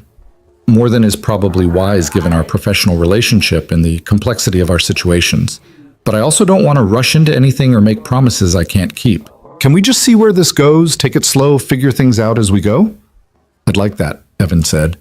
"Though I should warn you, I'm terrible at slow. I fall hard and fast. It's one of my less endearing qualities." "I'll keep that in mind." She smiled, small and genuine. "For now, how about we focus on not burning the brownies and see what happens?" "Deal." The brownies emerged from the oven perfectly. Crispy edges, gooey center, the kind of chocolate density that made Mia declare them restaurant quality. They ate warm brownies with ice cream, while Mia regaled them with increasingly elaborate plans for her future space station, which apparently needed to accommodate both astronauts and rescued penguins. When Lauren finally left, well past Mia's usual bedtime, she paused on the porch and reached for Evan's hand. The gesture was tentative, questioning, and when he laced his fingers through hers, her whole face lit up. "See you at work tomorrow," she said. "This is going to be complicated, isn't it?"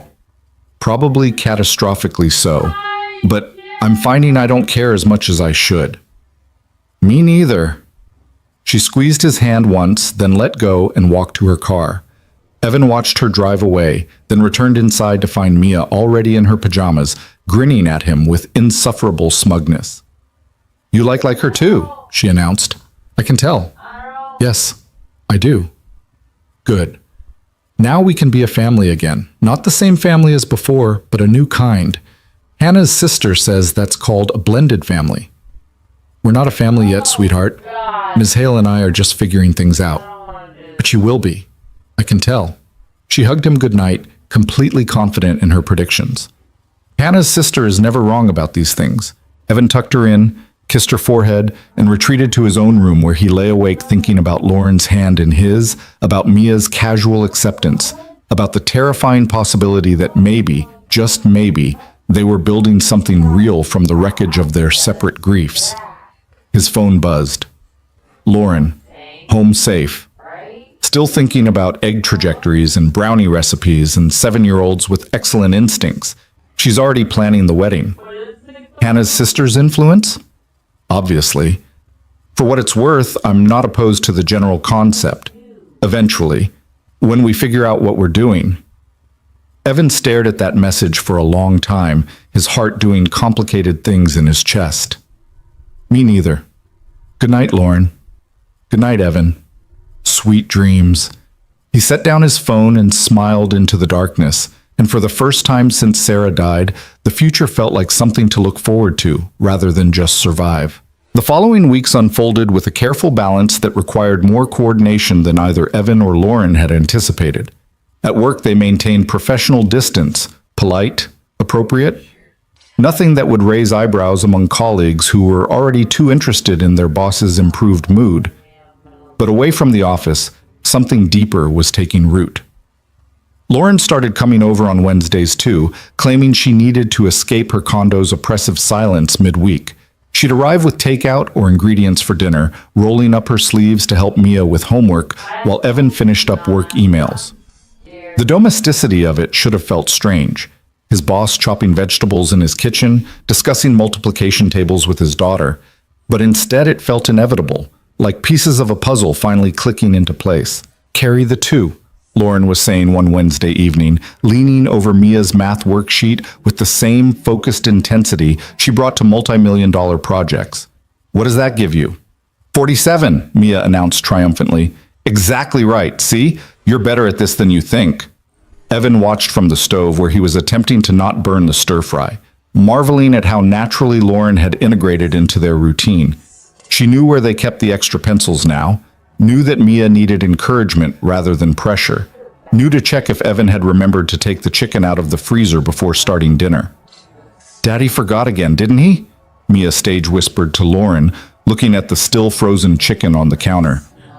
I can hear you, Evan called, and I was going to remember, eventually. We're ordering pizza, Lauren decided, already pulling out her phone. The usual? The fact that they had a usual pizza order said everything about how quickly this had become normal. Evan nodded, turned off the stove, and joined them at the table where Mia was now drawing elaborate margin decorations on her completed homework. Ms. Hale, can I ask you something? Mia said, not looking up from her artwork.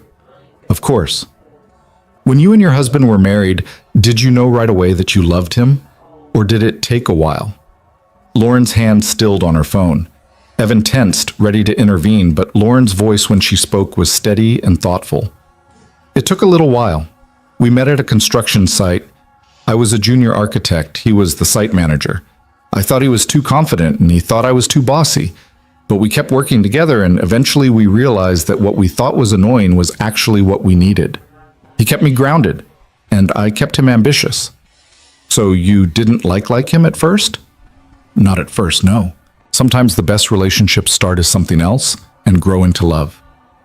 Mia considered this, then looked meaningfully at Evan. Like you and Daddy. Mia, Evan warned gently. What? It's true. You didn't like Ms. Hale when she was just your boss, but now you do. Lauren caught Evan's eye, a smile tugging at her lips. Your daughter makes an excellent point about relationship evolution. Hannah's sister says relationships are like science experiments. You have to observe the data before drawing conclusions. Hannah's sister is going to grow up to be either a therapist or a reality TV producer, Evan muttered. The pizza arrived, and they ate at the kitchen table with the comfortable chaos that had become their Wednesday evening tradition. Mia provided running commentary on the social dynamics of second grade, while Lauren and Evan exchanged glances that said more than words, shared amusement at Mia's observations, quiet appreciation for this pocket of normalcy they'd carved out, cautious hope that maybe this could actually work. After Mia went to bed, Lauren and Evan found themselves on the couch with the kind of careful distance that had become harder to maintain with each passing week. The space between them felt charged, full of things unsaid. I should probably go, Lauren said, not moving. Probably, Evan agreed, also not moving. It's late, and we have that early meeting tomorrow. We do. Neither of them moved. Outside, a car drove past. The refrigerator hummed, normal sounds that felt surreal against the weight of what was building between them. Evan, Lauren said quietly, I need to tell you something. His stomach dropped. Here it was. The moment she came to her senses, realized this was too complicated, too risky. Okay. I talked to HR today, hypothetically, about workplace relationships and proper disclosure protocols. Evan's heart started beating again. Hypothetically, they have policies, guidelines. As long as there's transparency and no direct supervisory relationship, it's not prohibited. Complicated, yes, but not impossible. She finally looked at him, and he saw vulnerability there mixed with determination. I wanted to know what our options were. If we decided to make this something official, what did you find out? That I'd need to recuse myself from your performance reviews, that we'd need to disclose the relationship to Marcus and the senior partners, that there would be some awkwardness and probably gossip and definitely scrutiny. She took a breath. And that despite all of that, it would be worth it, if you wanted it too. Evan reached for her hand, lacing their fingers together the way he'd been wanting to do all evening. I want it too. I'm terrified of messing it up, of what it means for Mia, of navigating work dynamics and explaining this to my family. But I want it. We'd have to tell Mia first, make sure she really understands what this means. She already knows what this means, She's been planning our wedding since the blanket fort incident. Lauren laughed, leaning into him with a naturalness that felt like coming home. We should probably date for a while before jumping to wedding planning. You haven't met Hannah's sister. She's very efficient with her relationship timelines. They sat in comfortable silence for a moment, hands intertwined, the enormity of what they were choosing settling over them. This wasn't grief-seeking comfort anymore. This was something real and complicated and worth fighting for. I miss him, Lauren said suddenly. David, I still miss him every day, and I need you to know that being with you doesn't change that, doesn't diminish what I had with him. I know. I miss Sarah too. Probably always will. Evan squeezed her hand. But I'm learning that missing them and moving forward aren't mutually exclusive. We can honor what we had while building something new. When did you get so wise? Extensive therapy and a 7-year-old who refuses to let me wallow in sadness. Lauren tilted her head to look at him, and Evan saw his own cautious hope reflected in her eyes. So we're doing this? Actually doing this? Yeah, we're doing this. She kissed him then, soft and tentative and full of promise. It was their first kiss, and it tasted like pizza and possibility and the courage it took to choose hope over safety. When they finally pulled apart, Lauren was smiling in a way that transformed her entire face. I should definitely go now, before Mia wakes up and finds us making out on the couch like teenagers. Probably wise. See you at work tomorrow, where I will be extremely professional and not at all distracted by the fact that I just kissed my employee. I'm really looking forward to seeing how that goes. Lauren left, but not before kissing him one more time at the door, and Evan stood in his entryway for a long moment after she drove away, touching his lips and trying to process the fact that his life had just shifted into entirely new territory. His phone buzzed. Lauren. That was even better than I imagined it would be. You imagined it? Extensively, for weeks. I'm very thorough in my planning. Good to know. Should I be worried about how detailed these plans are? Definitely. I've been researching relationship best practices the way I research building codes. I have spreadsheets. Evan laughed out loud in his empty hallway. Of course you do. Sleep well, Evan. Dream of engineering principles and proper disclosure protocols. You certainly know how to talk dirty to an architect. I have hidden talents. Good night. Good night, Lauren. The next morning, Evan woke to find Mia standing beside his bed, staring at him with unsettling intensity. You kissed her, she announced. Evan shot upright.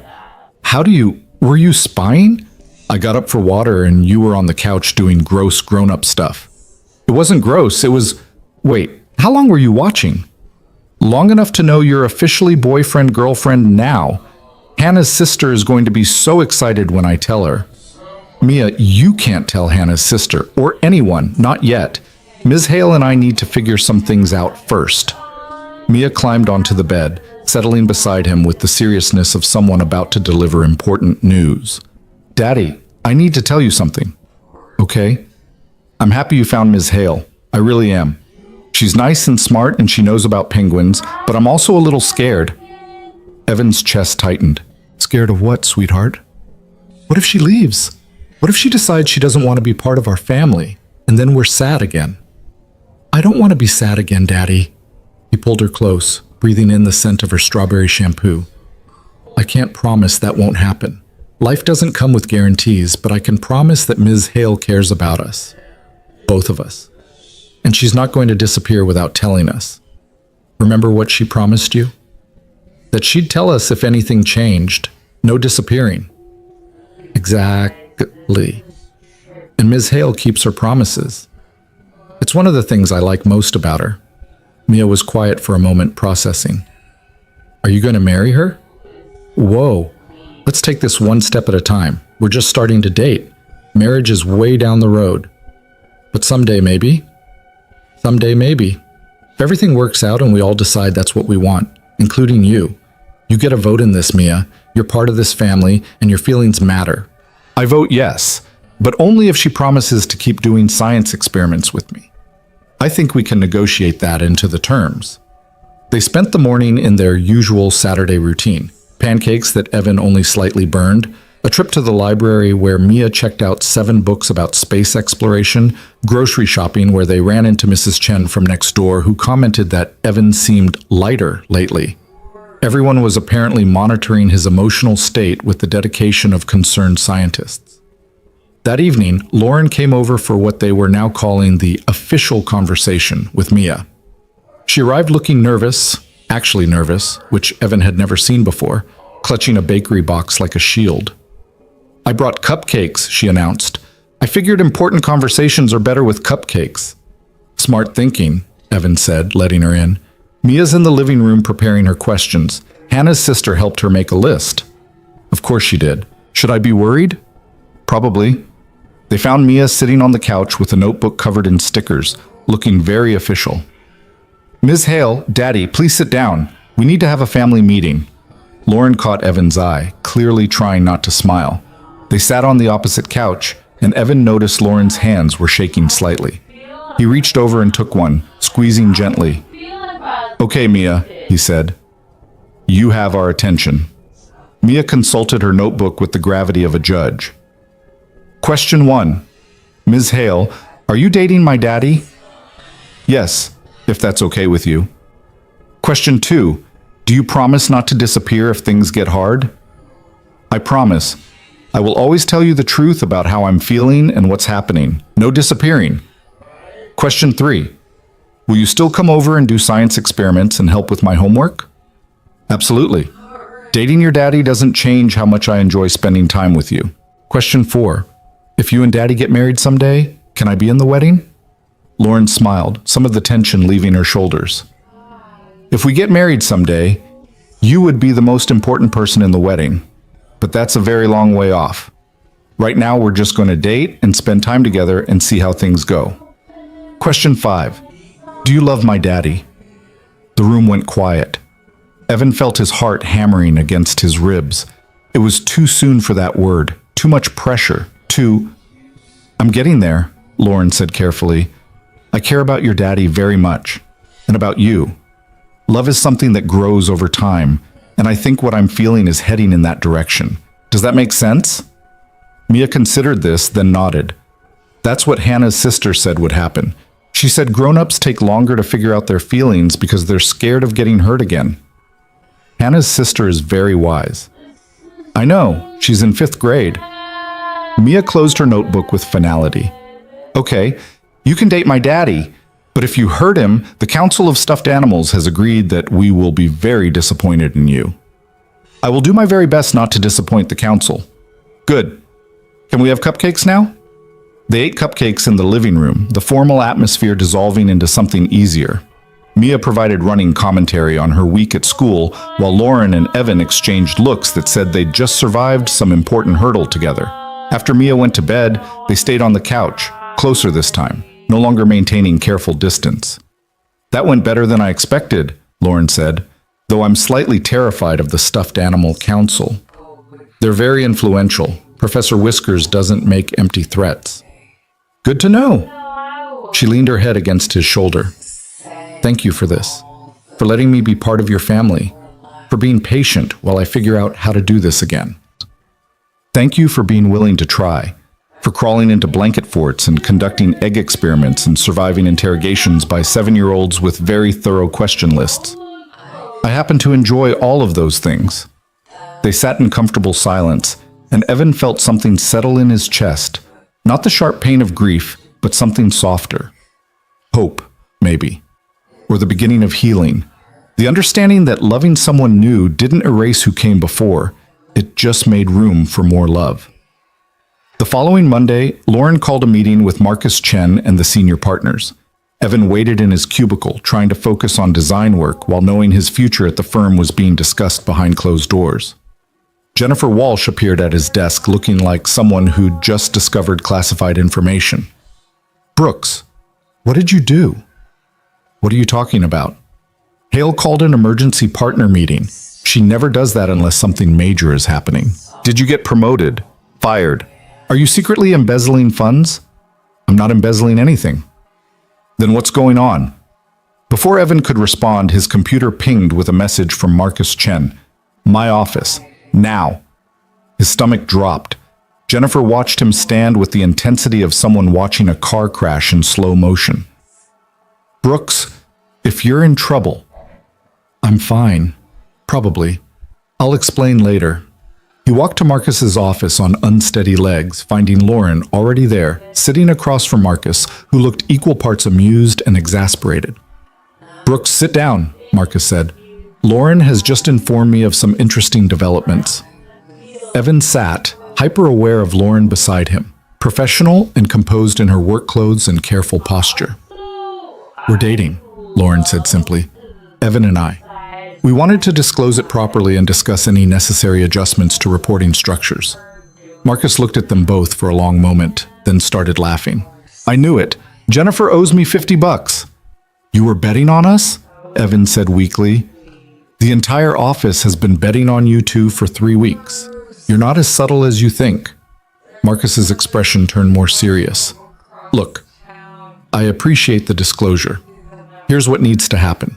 Lauren, you recuse yourself from Evan's reviews and promotions. We'll shift him to report to me for administrative purposes. You both maintain professional behavior in the office. And if things go south, we handle it like adults. Can you do that? Yes, they said in unison. Good. Now get back to work. And Brooks? Yes? She's good for you. Don't screw it up. Word spread through the office with the speed of wildfire in dry grass. By lunch, everyone knew. Jennifer cornered Evan in the break room with barely contained glee. I knew something was different. The improved mood, the secret smiling at your phone, the way you'd both get this look when you thought no one was watching. It was so obvious. We were trying to be discreet. You were terrible at it, but I'm happy for you. Hale's been different too, more human, less terrifying. Whatever you're doing, keep doing it. The rest of the week settled into a new normal. At work, Lauren and Evan maintained professional distance, but there was an ease between them now that came from not hiding. Lunch meetings felt less formal. Design discussions had moments of shared humor. Once, passing in the hallway, Lauren caught his hand for just a second, brief, warm, a reminder that they were more than just colleagues. Their evenings fell into comfortable patterns. Lauren came over after work some days, bringing takeout and helping with Mia's homework. Other nights they'd meet at the park, watching Mia play while talking about their days, their plans, the careful hope they were building together. 6 weeks into officially dating, Lauren invited them to her condo for the first time. Evan had been curious about where she lived, imagining something stark and modern to match her office persona. Instead, he found a space in transition. Half the rooms still looked untouched and sterile, but her living room had clearly been recently renovated with warm colors and comfortable furniture that looked actually sat in. I've been making changes, Lauren explained, watching him look around. After spending time at your place, I realized how much I'd let this become just a place to sleep. I wanted it to feel like a home. Mia explored with the fearless curiosity of childhood, declaring Lauren's balcony perfect for stargazing and her kitchen very organized but needs more kid snacks. They made dinner together, pasta from scratch because Lauren insisted on doing things properly, and Evan watched her teach Mia how to knead dough, their hands working together, flour dusting both their faces. The domesticity of it made his chest ache in the best way. After dinner, while Mia was distracted by a nature documentary about penguins, Lauren pulled Evan onto the balcony where the city lights spread out below them. I've been thinking, she said, leaning against the railing beside him. That's usually dangerous. Smartass. She bumped his shoulder with hers. I've been thinking about the future, about what this looks like long term. Evan's pulse quickened. And I want this. All of it. The Wednesday dinners and the weekend science experiments and the complicated navigation of dating someone I work with. I want to see where this goes, Evan, not as a maybe or a let's see what happens, but as a genuine commitment to building something together. Are you saying what I think you're saying? I'm saying I'm all in, completely, if you are. Evan pulled her close, breathing in the scent of her perfume and pasta sauce and possibility. I'm all in. Have been since you showed up on my doorstep with coffee and curiosity. They kissed on her balcony while the city hummed below them and Mia watched penguin documentaries inside. and Evan felt the last of his carefully maintained walls crumble. This was real. This was happening. This was a future he hadn't dared to imagine 8 months ago. When they returned inside, Mia looked up from the TV with knowing eyes. "You were kissing again, weren't you?" "Possibly," Lauren admitted. "Gross, but also good. Hannah's sister says kissing is an important part of relationship development." "Hannah's sister needs to write a book," Evan muttered. The drive home was quiet, Mia falling asleep in the back seat while Evan navigated familiar streets with unfamiliar lightness in his chest. When they got home, he carried Mia to bed and found Lauren had followed them in, standing in the doorway of Mia's room with an expression he couldn't quite read. "What?" he asked softly, not wanting to wake his daughter. "Nothing, just this. You with her. The life you've built. It's beautiful, Evan. I'm honored to be part of it." They stood in the hallway outside Mia's room, and Evan realized they were at a threshold, not just of the bedroom, but of something bigger. A choice to fully integrate their lives, to move from dating to something more permanent, to build a family from the fragments of their separate losses. "Stay," he said quietly. "Not for the night. I know we're not there yet with Mia, but stay for a while. Have coffee. Talk about the future we're building." Lauren smiled, taking his hand. "I'd like that." They talked until past midnight, sitting in his kitchen with cold coffee and warm hope, planning a future that honored their pasts while embracing new possibilities. And when Lauren finally left, Evan stood on his porch watching her taillights disappear, knowing with absolute certainty that the accidental text that started this all was the best mistake he'd ever made. 3 months into their relationship, Evan woke to find Mia standing beside his bed again, but this time her expression was troubled rather than triumphant. "Daddy, I had a bad dream." He pulled her into bed beside him, wrapping his arms around her small frame. "Want to tell me about it?" "Mommy was there. She was mad at me for liking Ms. Hale. She said I was replacing her." Mia's voice cracked. "Am I replacing her, Daddy?" Evan's chest tightened. They'd been navigating this new relationship carefully, but he'd known this moment would come. The guilt, the feeling of betrayal, the complicated grief of moving forward. "Come here." He sat up, pulling Mia into his lap the way he had when she was smaller. "You're not replacing Mommy. Nobody could ever replace her. She was your mom, and she always will be, even though she's not here anymore. But I love Ms. Hale too.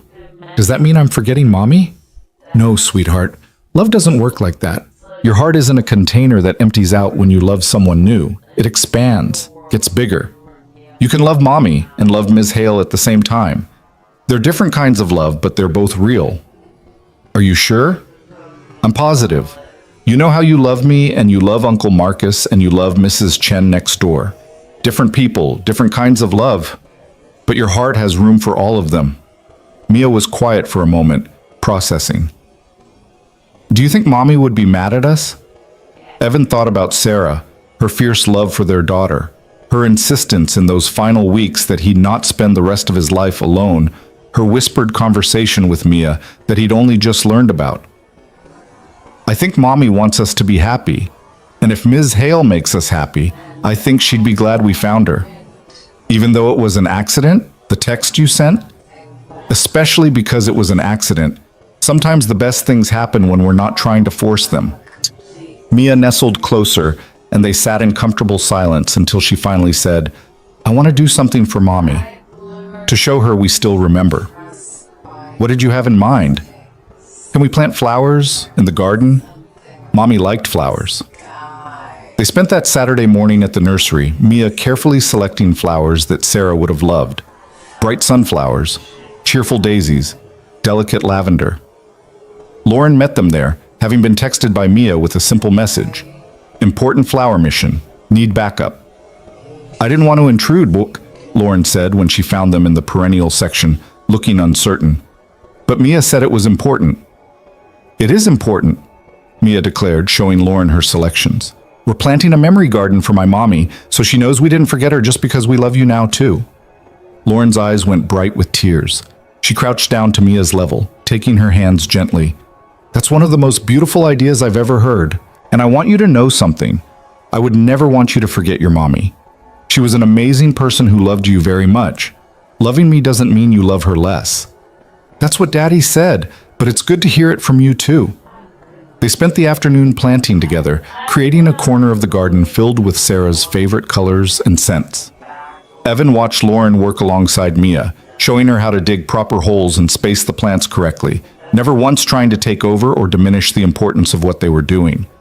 This was Mia's project, Mia's way of honoring her mother, and Lauren respected that completely. When they finished, dirt under their fingernails and satisfaction in their hearts, Mia stood back to survey their work. It's perfect. Mommy would love it. She absolutely would, Evan agreed, pulling his daughter close. That evening, after Mia was asleep, Evan and Lauren sat on the back porch looking at the newly planted garden, illuminated by the porch light. Thank you, Evan said quietly, for understanding what today meant, for not trying to compete with Sarah's memory. I would never compete with her.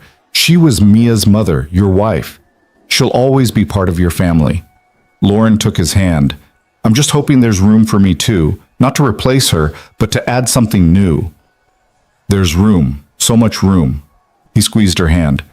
Actually, I've been thinking about something, and I want to run it by you before I make any decisions. Okay. My lease is up in 2 months. The landlord wants to raise the rent significantly, and I've been looking at other places, but everything in our budget is either too small or in bad neighborhoods. He paused, gathering courage. I was thinking maybe it's time to buy a house. Something with a yard for Mia, space for a real office. A place that's ours, not just rented.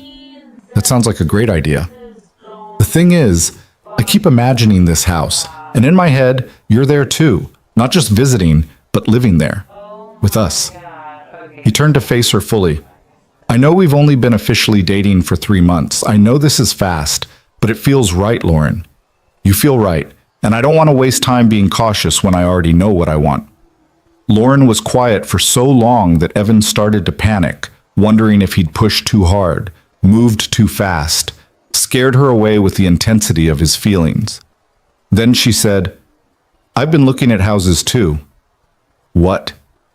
For the past month, scrolling through listings late at night, imagining spaces big enough for 3 people, gardens where Mia could play, offices where we could work from home.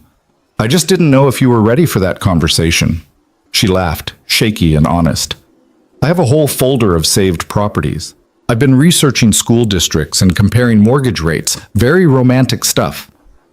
You have spreadsheets about moving in together?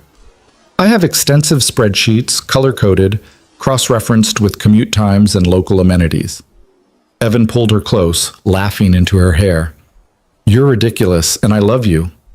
The words slipped out before he could think about them, honest and true and absolutely terrifying. Lauren went still in his arms. You love me? Yeah, I do. I know it's fast and complicated and probably too soon, but I love you. The way you are with Mia, the way you make me laugh, the way you organize your life in spreadsheets and still manage to be spontaneous about the things that matter. I love all of it. Lauren pulled back to look at him, and he saw his own vulnerability reflected in her eyes. I love you too. I've been trying not to say it because I thought 3 months was too soon, but I love you. The way you parent, the way you make me want to be braver, the way you've helped me remember what it feels like to actually live, instead of just exist. They kissed on his back porch, while the memory garden grew in the darkness, and Evan felt the last piece of his carefully guarded heart click into place. This was real.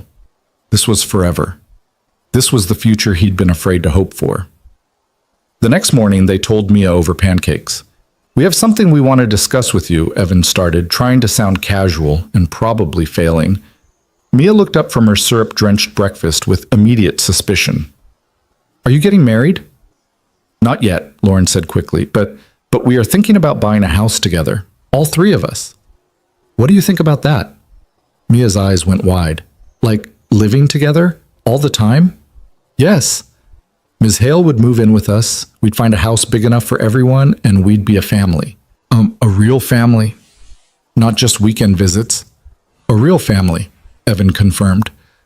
But only if you're comfortable with it. This is a big change, and you get a say in whether we do this. Mia set down her fork with ceremony, looking between them with an expression far too serious for an 8-year-old. I have conditions. Lauren bit back a smile. We're listening. 1. I get my own room. A big one, with space for all my stuffed animals and my science experiments. Reasonable, Evan said. 2. We keep the memory garden. Either we take the flowers with us or we plant new ones at the new house. Absolutely, Lauren agreed. 3. Ms. Hale has to promise she's not moving in just because it's practical. She has to actually want to be part of our family. Lauren reached across the table, taking Mia's small hand in hers. I promise I'm not doing this because it's practical. I'm doing this because I love your dad, and I love you, and I want to wake up every morning in a house we share. I want to help with your homework and conduct science experiments and be there for the important moments and the boring ones. I want to be part of this family because you two are the best thing that's happened to me in 5 years. Mia studied her with the intensity of someone conducting critical evaluation, then nodded. Okay, you can move in, but I'm in charge of house hunting. Hannah's sister says location is everything in real estate. They spent the next 6 weeks looking at houses every weekend, Mia taking her role as chief inspector very seriously. She rejected the first 3 properties outright. One had bad energy, another had a yard that was too small for proper scientific research, and the third had a kitchen that was clearly designed by someone who doesn't understand breakfast efficiency. She's 8, Evan whispered to Lauren as Mia gave the realtor detailed feedback about cabinet organization. How does she know these things? Hannah's sister is apparently also studying interior design, Lauren whispered back. The 4th house was different. The moment they walked in, something shifted. It was older, with good bones and character that newer constructions lacked. The kitchen opened to a family room with huge windows overlooking a backyard that was big enough for gardens and play sets and future dogs. There were 3 bedrooms upstairs, including one that Mia immediately claimed with a squeal of delight. This is it, she announced from the doorway of what would be her room. This is our house, I can feel it. The realtor looked amused. Should I give you folks a few minutes? Please, Lauren said, already walking through the space with the critical eye of an architect, checking ceiling heights and structural integrity. Evan found her in what would be their bedroom, spacious, with an ensuite bathroom and a window seat that looked out over the street. She was standing in the middle of the empty room, and when he wrapped his arms around her from behind, she leaned back into him with a sigh. This could work, she said quietly. Good bones, solid construction, the layout is excellent for our needs. Are we really doing this? I think we are. If Mia approves, and if you're sure this is what you want. Evan turned her to face him. I've never been more sure of anything. Well, except marrying Sarah and having Mia, but this is the 3rd most sure I've ever been. 3rd most sure, that's romantic. I'm a work in progress. They made an offer that evening. It was accepted 2 days later. The next month passed in a blur of paperwork, inspections, and slowly combining their lives. Lauren gave notice at her condo.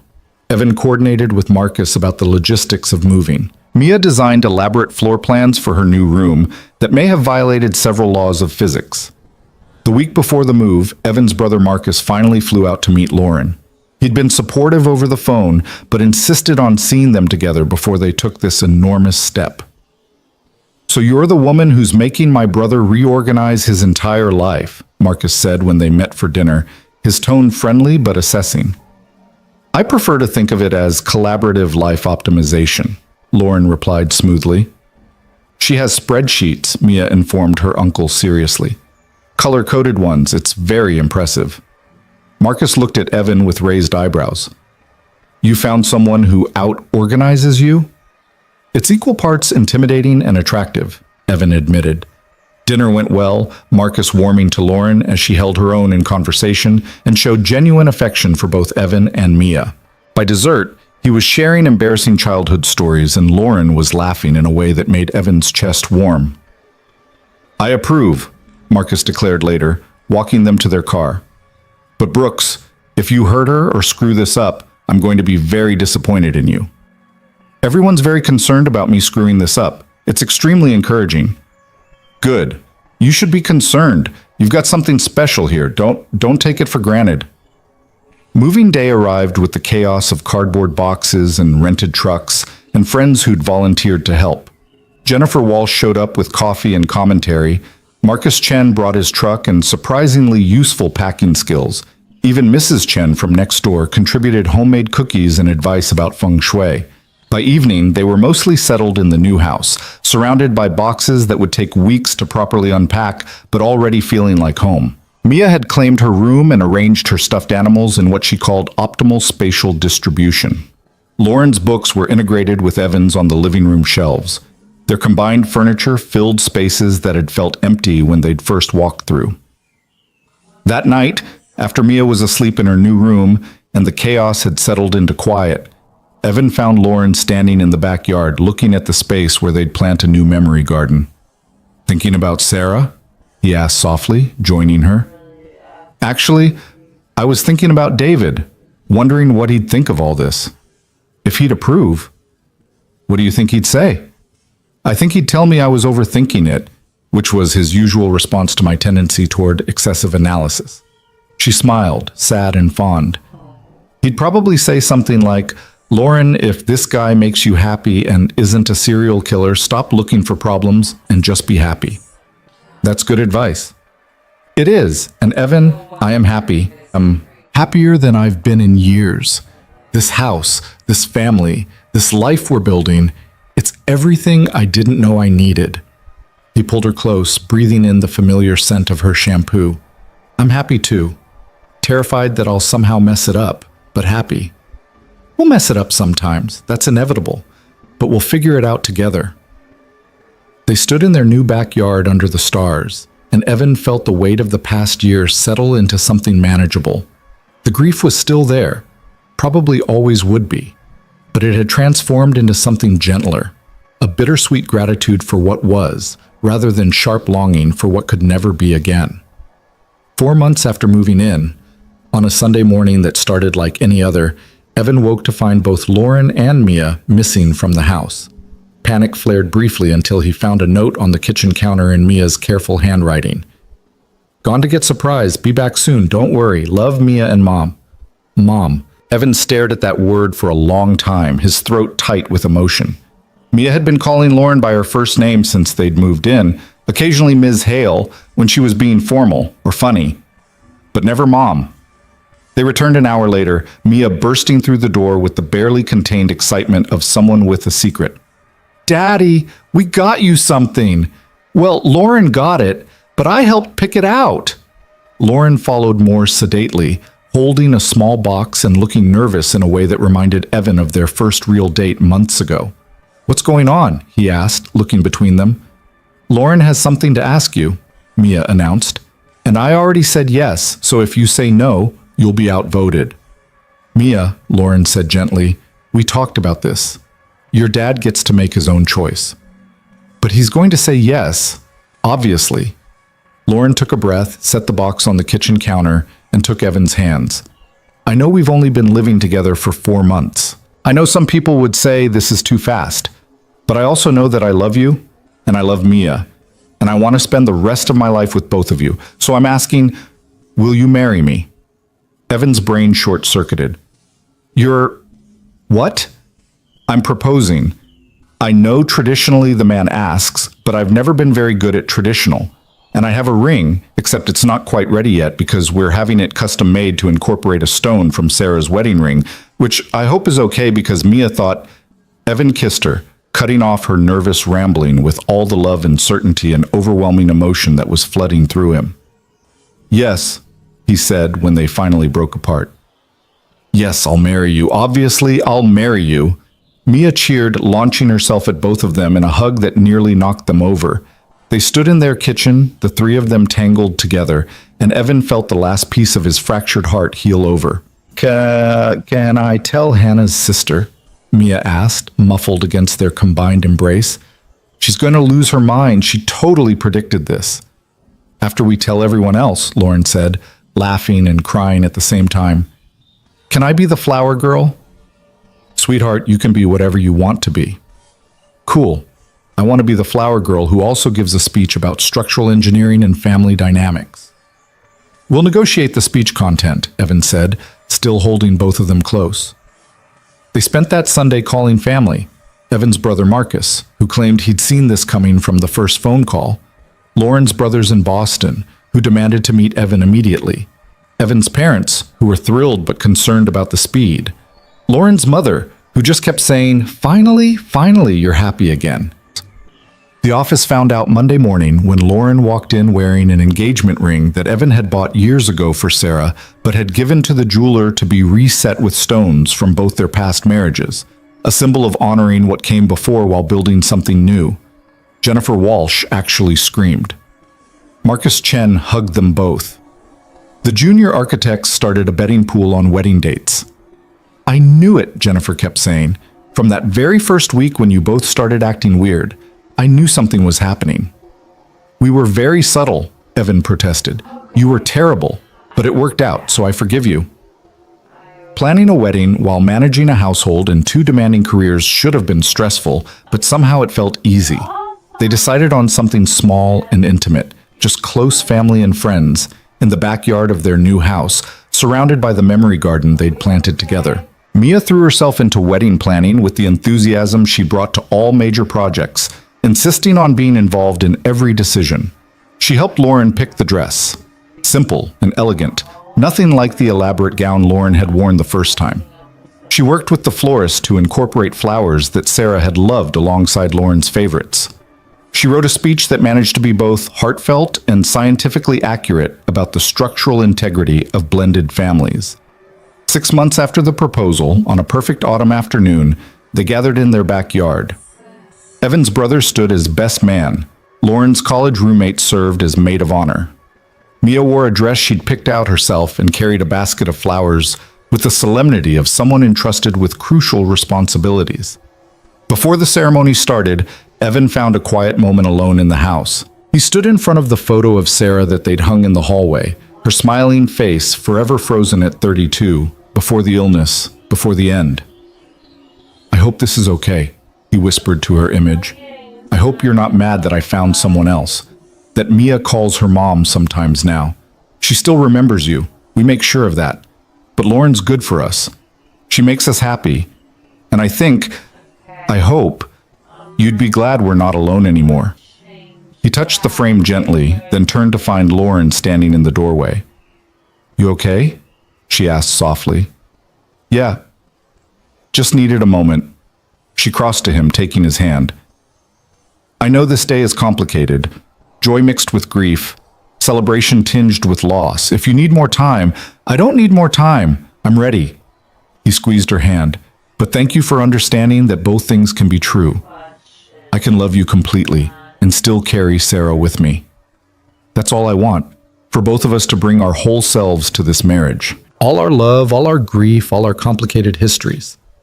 They walked outside together, where friends and family waited in chairs arranged on the lawn. Mia stood at the front, beaming with pride. The officiant, one of Lauren's architect friends who'd gotten ordained online specifically for this, smiled warmly. The ceremony was simple and perfect. They exchanged vows they'd written themselves, promising not to replace the past, but to honor it while building a future. Evan's voice cracked when he promised to love Lauren and support her dreams. Lauren's hands shook when she vowed to be the mother Mia deserved, not as a replacement, but as an addition. When the officiant pronounced them married, Mia cheered before anyone else, and the sound of her joy echoed across their backyard, across their memory garden, across the life they'd built from accidental texts and shared grief and the courage to try again. At the reception, which consisted of food trucks parked in their driveway and a playlist curated by committee, Mia gave her speech. "I want to talk about structural engineering," she began, and Evan heard Lauren's brothers laughing in the back row. "When you build something new, you have to respect the foundation that's already there. You can't just tear everything down and start over. You have to work with what exists, reinforce it, build on top of it carefully." She looked at Evan and Lauren, standing together with their arms around each other. "My daddy loved my mommy very much. She was his foundation. When she died, the structure was damaged but not destroyed. And then Lauren came along, and instead of trying to replace the foundation, she helped make it stronger. She added support beams and reinforcement and new levels. Now we have this house." She gestured around them. And this family, and it's built on what came before, but it's also something new and different and really, really good. She paused, consulting her notes. Hannah's sister says I should wrap this up with a toast, so here it is. To Daddy and Lauren. Thank you for showing me that families can be rebuilt after they break. That love doesn't run out when you give it to new people, and that sometimes the best things happen by accident. Also, thank you for letting me have a big room and continuing to fund my scientific research. Cheers. Everyone laughed and raised their glasses, and Evan pulled both his wife and his daughter close, overwhelmed by the sheer impossibility of this moment. A year and a half ago, he'd been drowning in grief, sending desperate texts to a dead woman's disconnected number. Now he stood in his own backyard, married to a woman who understood his pain because she'd lived through her own, raising a daughter who was learning that love expanded rather than divided. Later that evening, after the guests had left and Mia was asleep upstairs, Evan and Lauren sat on their back porch looking at the garden that honored the past while celebrating the present. I can't believe we pulled this off, Lauren said, her head on his shoulder. An actual wedding without any major disasters. Mia's speech was perfect. She's been working on it for months. Hannah's sister provided editorial feedback. Of course she did. Evan kissed the top of Lauren's head. Have I told you today that I love you? Only about 15 times, but I'm happy to hear it again. I love you. I love our weird, complicated, built-from-grief family. I love that you proposed to me instead of waiting for me to work up the courage. I love that you understand that I still miss Sarah, and that doesn't diminish what I feel for you. I love you too. I love that you let me be part of Mia's life without trying to make me replace her mother. I love that you send accidental texts that change everything. I love that you're brave enough to try again, even though you know how much it hurts to lose someone. They sat in comfortable silence, and Evan thought about the journey that had brought them here. From that panicked 2 a.m. text to this moment of hard-won peace. It hadn't been easy. There had been tears and doubts, and moments when the grief felt too heavy to carry. But they'd carried it together, and somehow that had made all the difference. His phone buzzed with a text from his brother.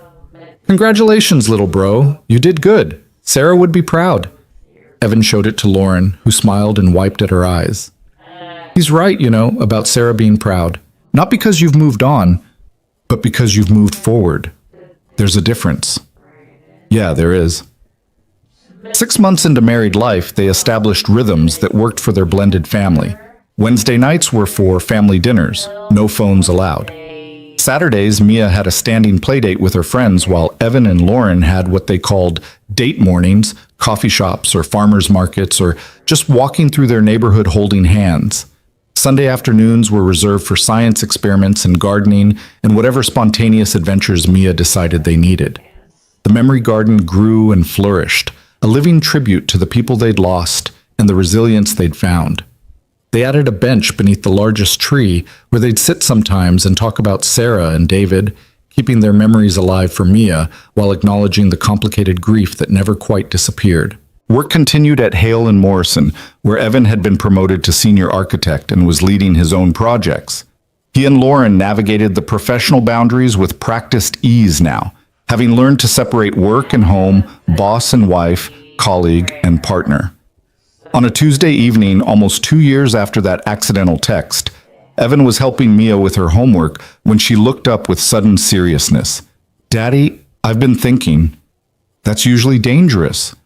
I want to do something special for Mommy. It's been a long time since we planted the garden, and I think she'd want us to do more. What did you have in mind?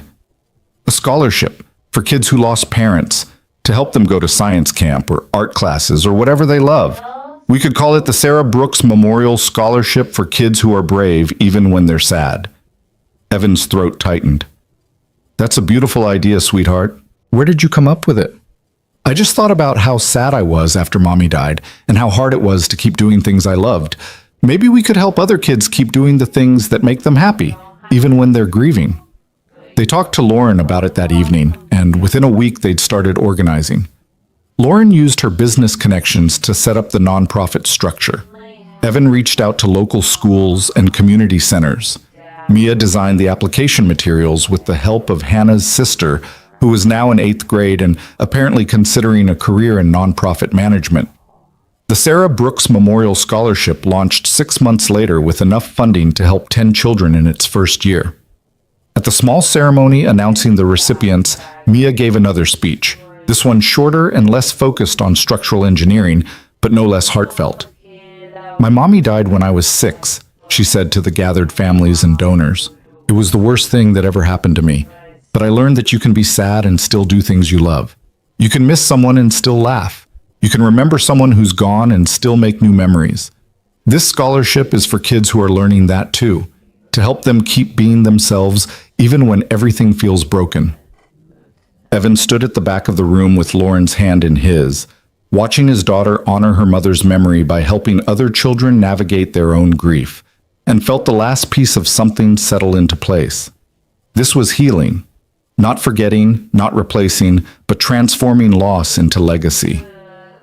That night, after the event, after Mia was asleep, Evan found himself standing in front of Sarah's photo again. But this time, instead of guilt or sorrow, he felt only gratitude. "Thank you," he whispered to her frozen smile, "for giving me Mia, for those years we had together, for making me understand what real love looks like, and for somehow making sure I accidentally texted the right person at exactly the right time." Lauren appeared beside him, as she often did during these quiet moments of remembrance. She didn't say anything, just took his hand and stood with him, honoring the woman whose absence had somehow led to her presence. "You know what I think?" Evan said finally. "I think that text wasn't really an accident. I think Sarah somehow knew I needed to reach out, that I needed someone who understood. And maybe she helped guide my fingers to the right contact." "That's a nice thought," Lauren said softly. "I mean it. The odds of accidentally texting exactly the person who would understand, who would care, who would show up with coffee and curiosity instead of judgment, that's not random. That's Sarah taking care of us even after she was gone." They stood together in front of the photograph, and Evan felt the presence of everyone who'd brought them to this moment. Sarah with her fierce love and final gifts, David with his practical advice and encouragement to be happy, Mia with her resilient heart and belief in blended families, even Hannah's sister with her mysteriously accurate predictions about relationships. 3 years after that accidental text, on a spring morning that felt like a fresh start, Evan woke to find a new text on his phone. This one from Mia, who was apparently texting from her bedroom 20 feet away. "Family meeting in the kitchen. Bring Lauren. Important announcement." They found her at the kitchen table, looking official, with a presentation board that suggested weeks of preparation. "I have decided," she announced without preamble, "that our family needs a dog." Evan and Lauren exchanged glances. "I have prepared arguments," Mia continued, flipping her board to reveal charts and graphs that would have impressed a corporate boardroom, including research on appropriate breeds for families with children, cost-benefit analysis of pet ownership, and a detailed schedule showing how I will handle all walking and feeding responsibilities. "Did Hannah's sister help with this?" Lauren asked, trying not to smile. "She's in high school now. She has more important things to do. This is all my work." They got the dog, a rescue named Professor Barkley, who Mia insisted needed a title to match Professor Whiskers. The dog completed their family in a way none of them had expected, adding chaos and joy and muddy paw prints to their carefully organized life. On the 5-year anniversary of that first accidental text, Evan and Lauren renewed their vows in the same backyard, surrounded by the same friends and family, plus a few new additions. Mia, now 13 and fully in her Hannah's sister-influenced phase, served as the officiant this time, having gotten ordained online specifically for the occasion. 5 years ago, she began, my dad sent a text to the wrong person that turned out to be exactly the right person. He was looking for my mom, who had died, and instead he found Lauren, who needed us as much as we needed her. Today we're celebrating not just their marriage, but the family we built from broken pieces. She looked at both of them with eyes that were Sarah's, but with a wisdom that was entirely her own. You taught me that love doesn't end when someone dies. It transforms, it makes room, it grows. And sometimes it sends you accidental messages that change everything. Evan thought about that text he'd sent at 2 a.m., desperate and grieving and looking for connection. He thought about Lauren standing on his porch with coffee, about blanket forts and penguin dioramas, about the courage it took to love again after losing everything. The text had said simply, "I miss you." And somehow, impossibly, it had led him here, to a wife who understood grief and hope in equal measure, to a daughter who'd learned that families could be rebuilt stronger than before, to a life that honored the past while embracing the future. As the ceremony ended and their friends cheered and Professor Barkley barked enthusiastically, Evan pulled both Lauren and Mia close, overcome with the sheer improbability of this moment. "Thank you," he said to both of them, "for taking a chance on a grieving single dad who couldn't even text the right person." "You texted exactly the right person," Lauren corrected, kissing him while Mia made exaggerated gagging sounds. "You just didn't know it yet." "Hannah's sister says the universe works in mysterious ways," Mia added. "And for once, I think she might actually be right." They stood together in their backyard, surrounded by memory gardens and new beginnings, and Evan realized that grief and joy weren't opposites. They were partners, dancing together through every moment of a life fully lived. Sarah would always be part of their story, the foundation upon which everything else was built. But Lauren and Mia had shown him that foundations could support new structures, that love could expand to hold both loss and hope, that accidental messages could become intentional families.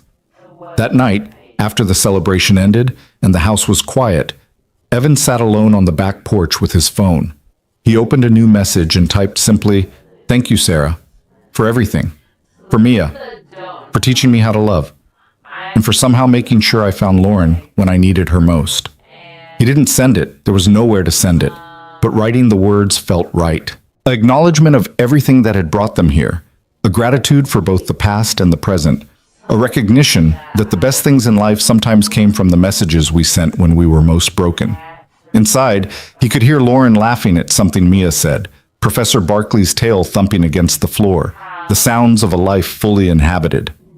He pocketed his phone and went inside to join them, leaving the ghosts of the past in the garden where they belonged, honored, remembered, but no longer holding him back from the future he'd accidentally found. The wrong text had led to exactly the right life. And that, Evan thought as he wrapped his arms around his family, was the best kind of mistake there was.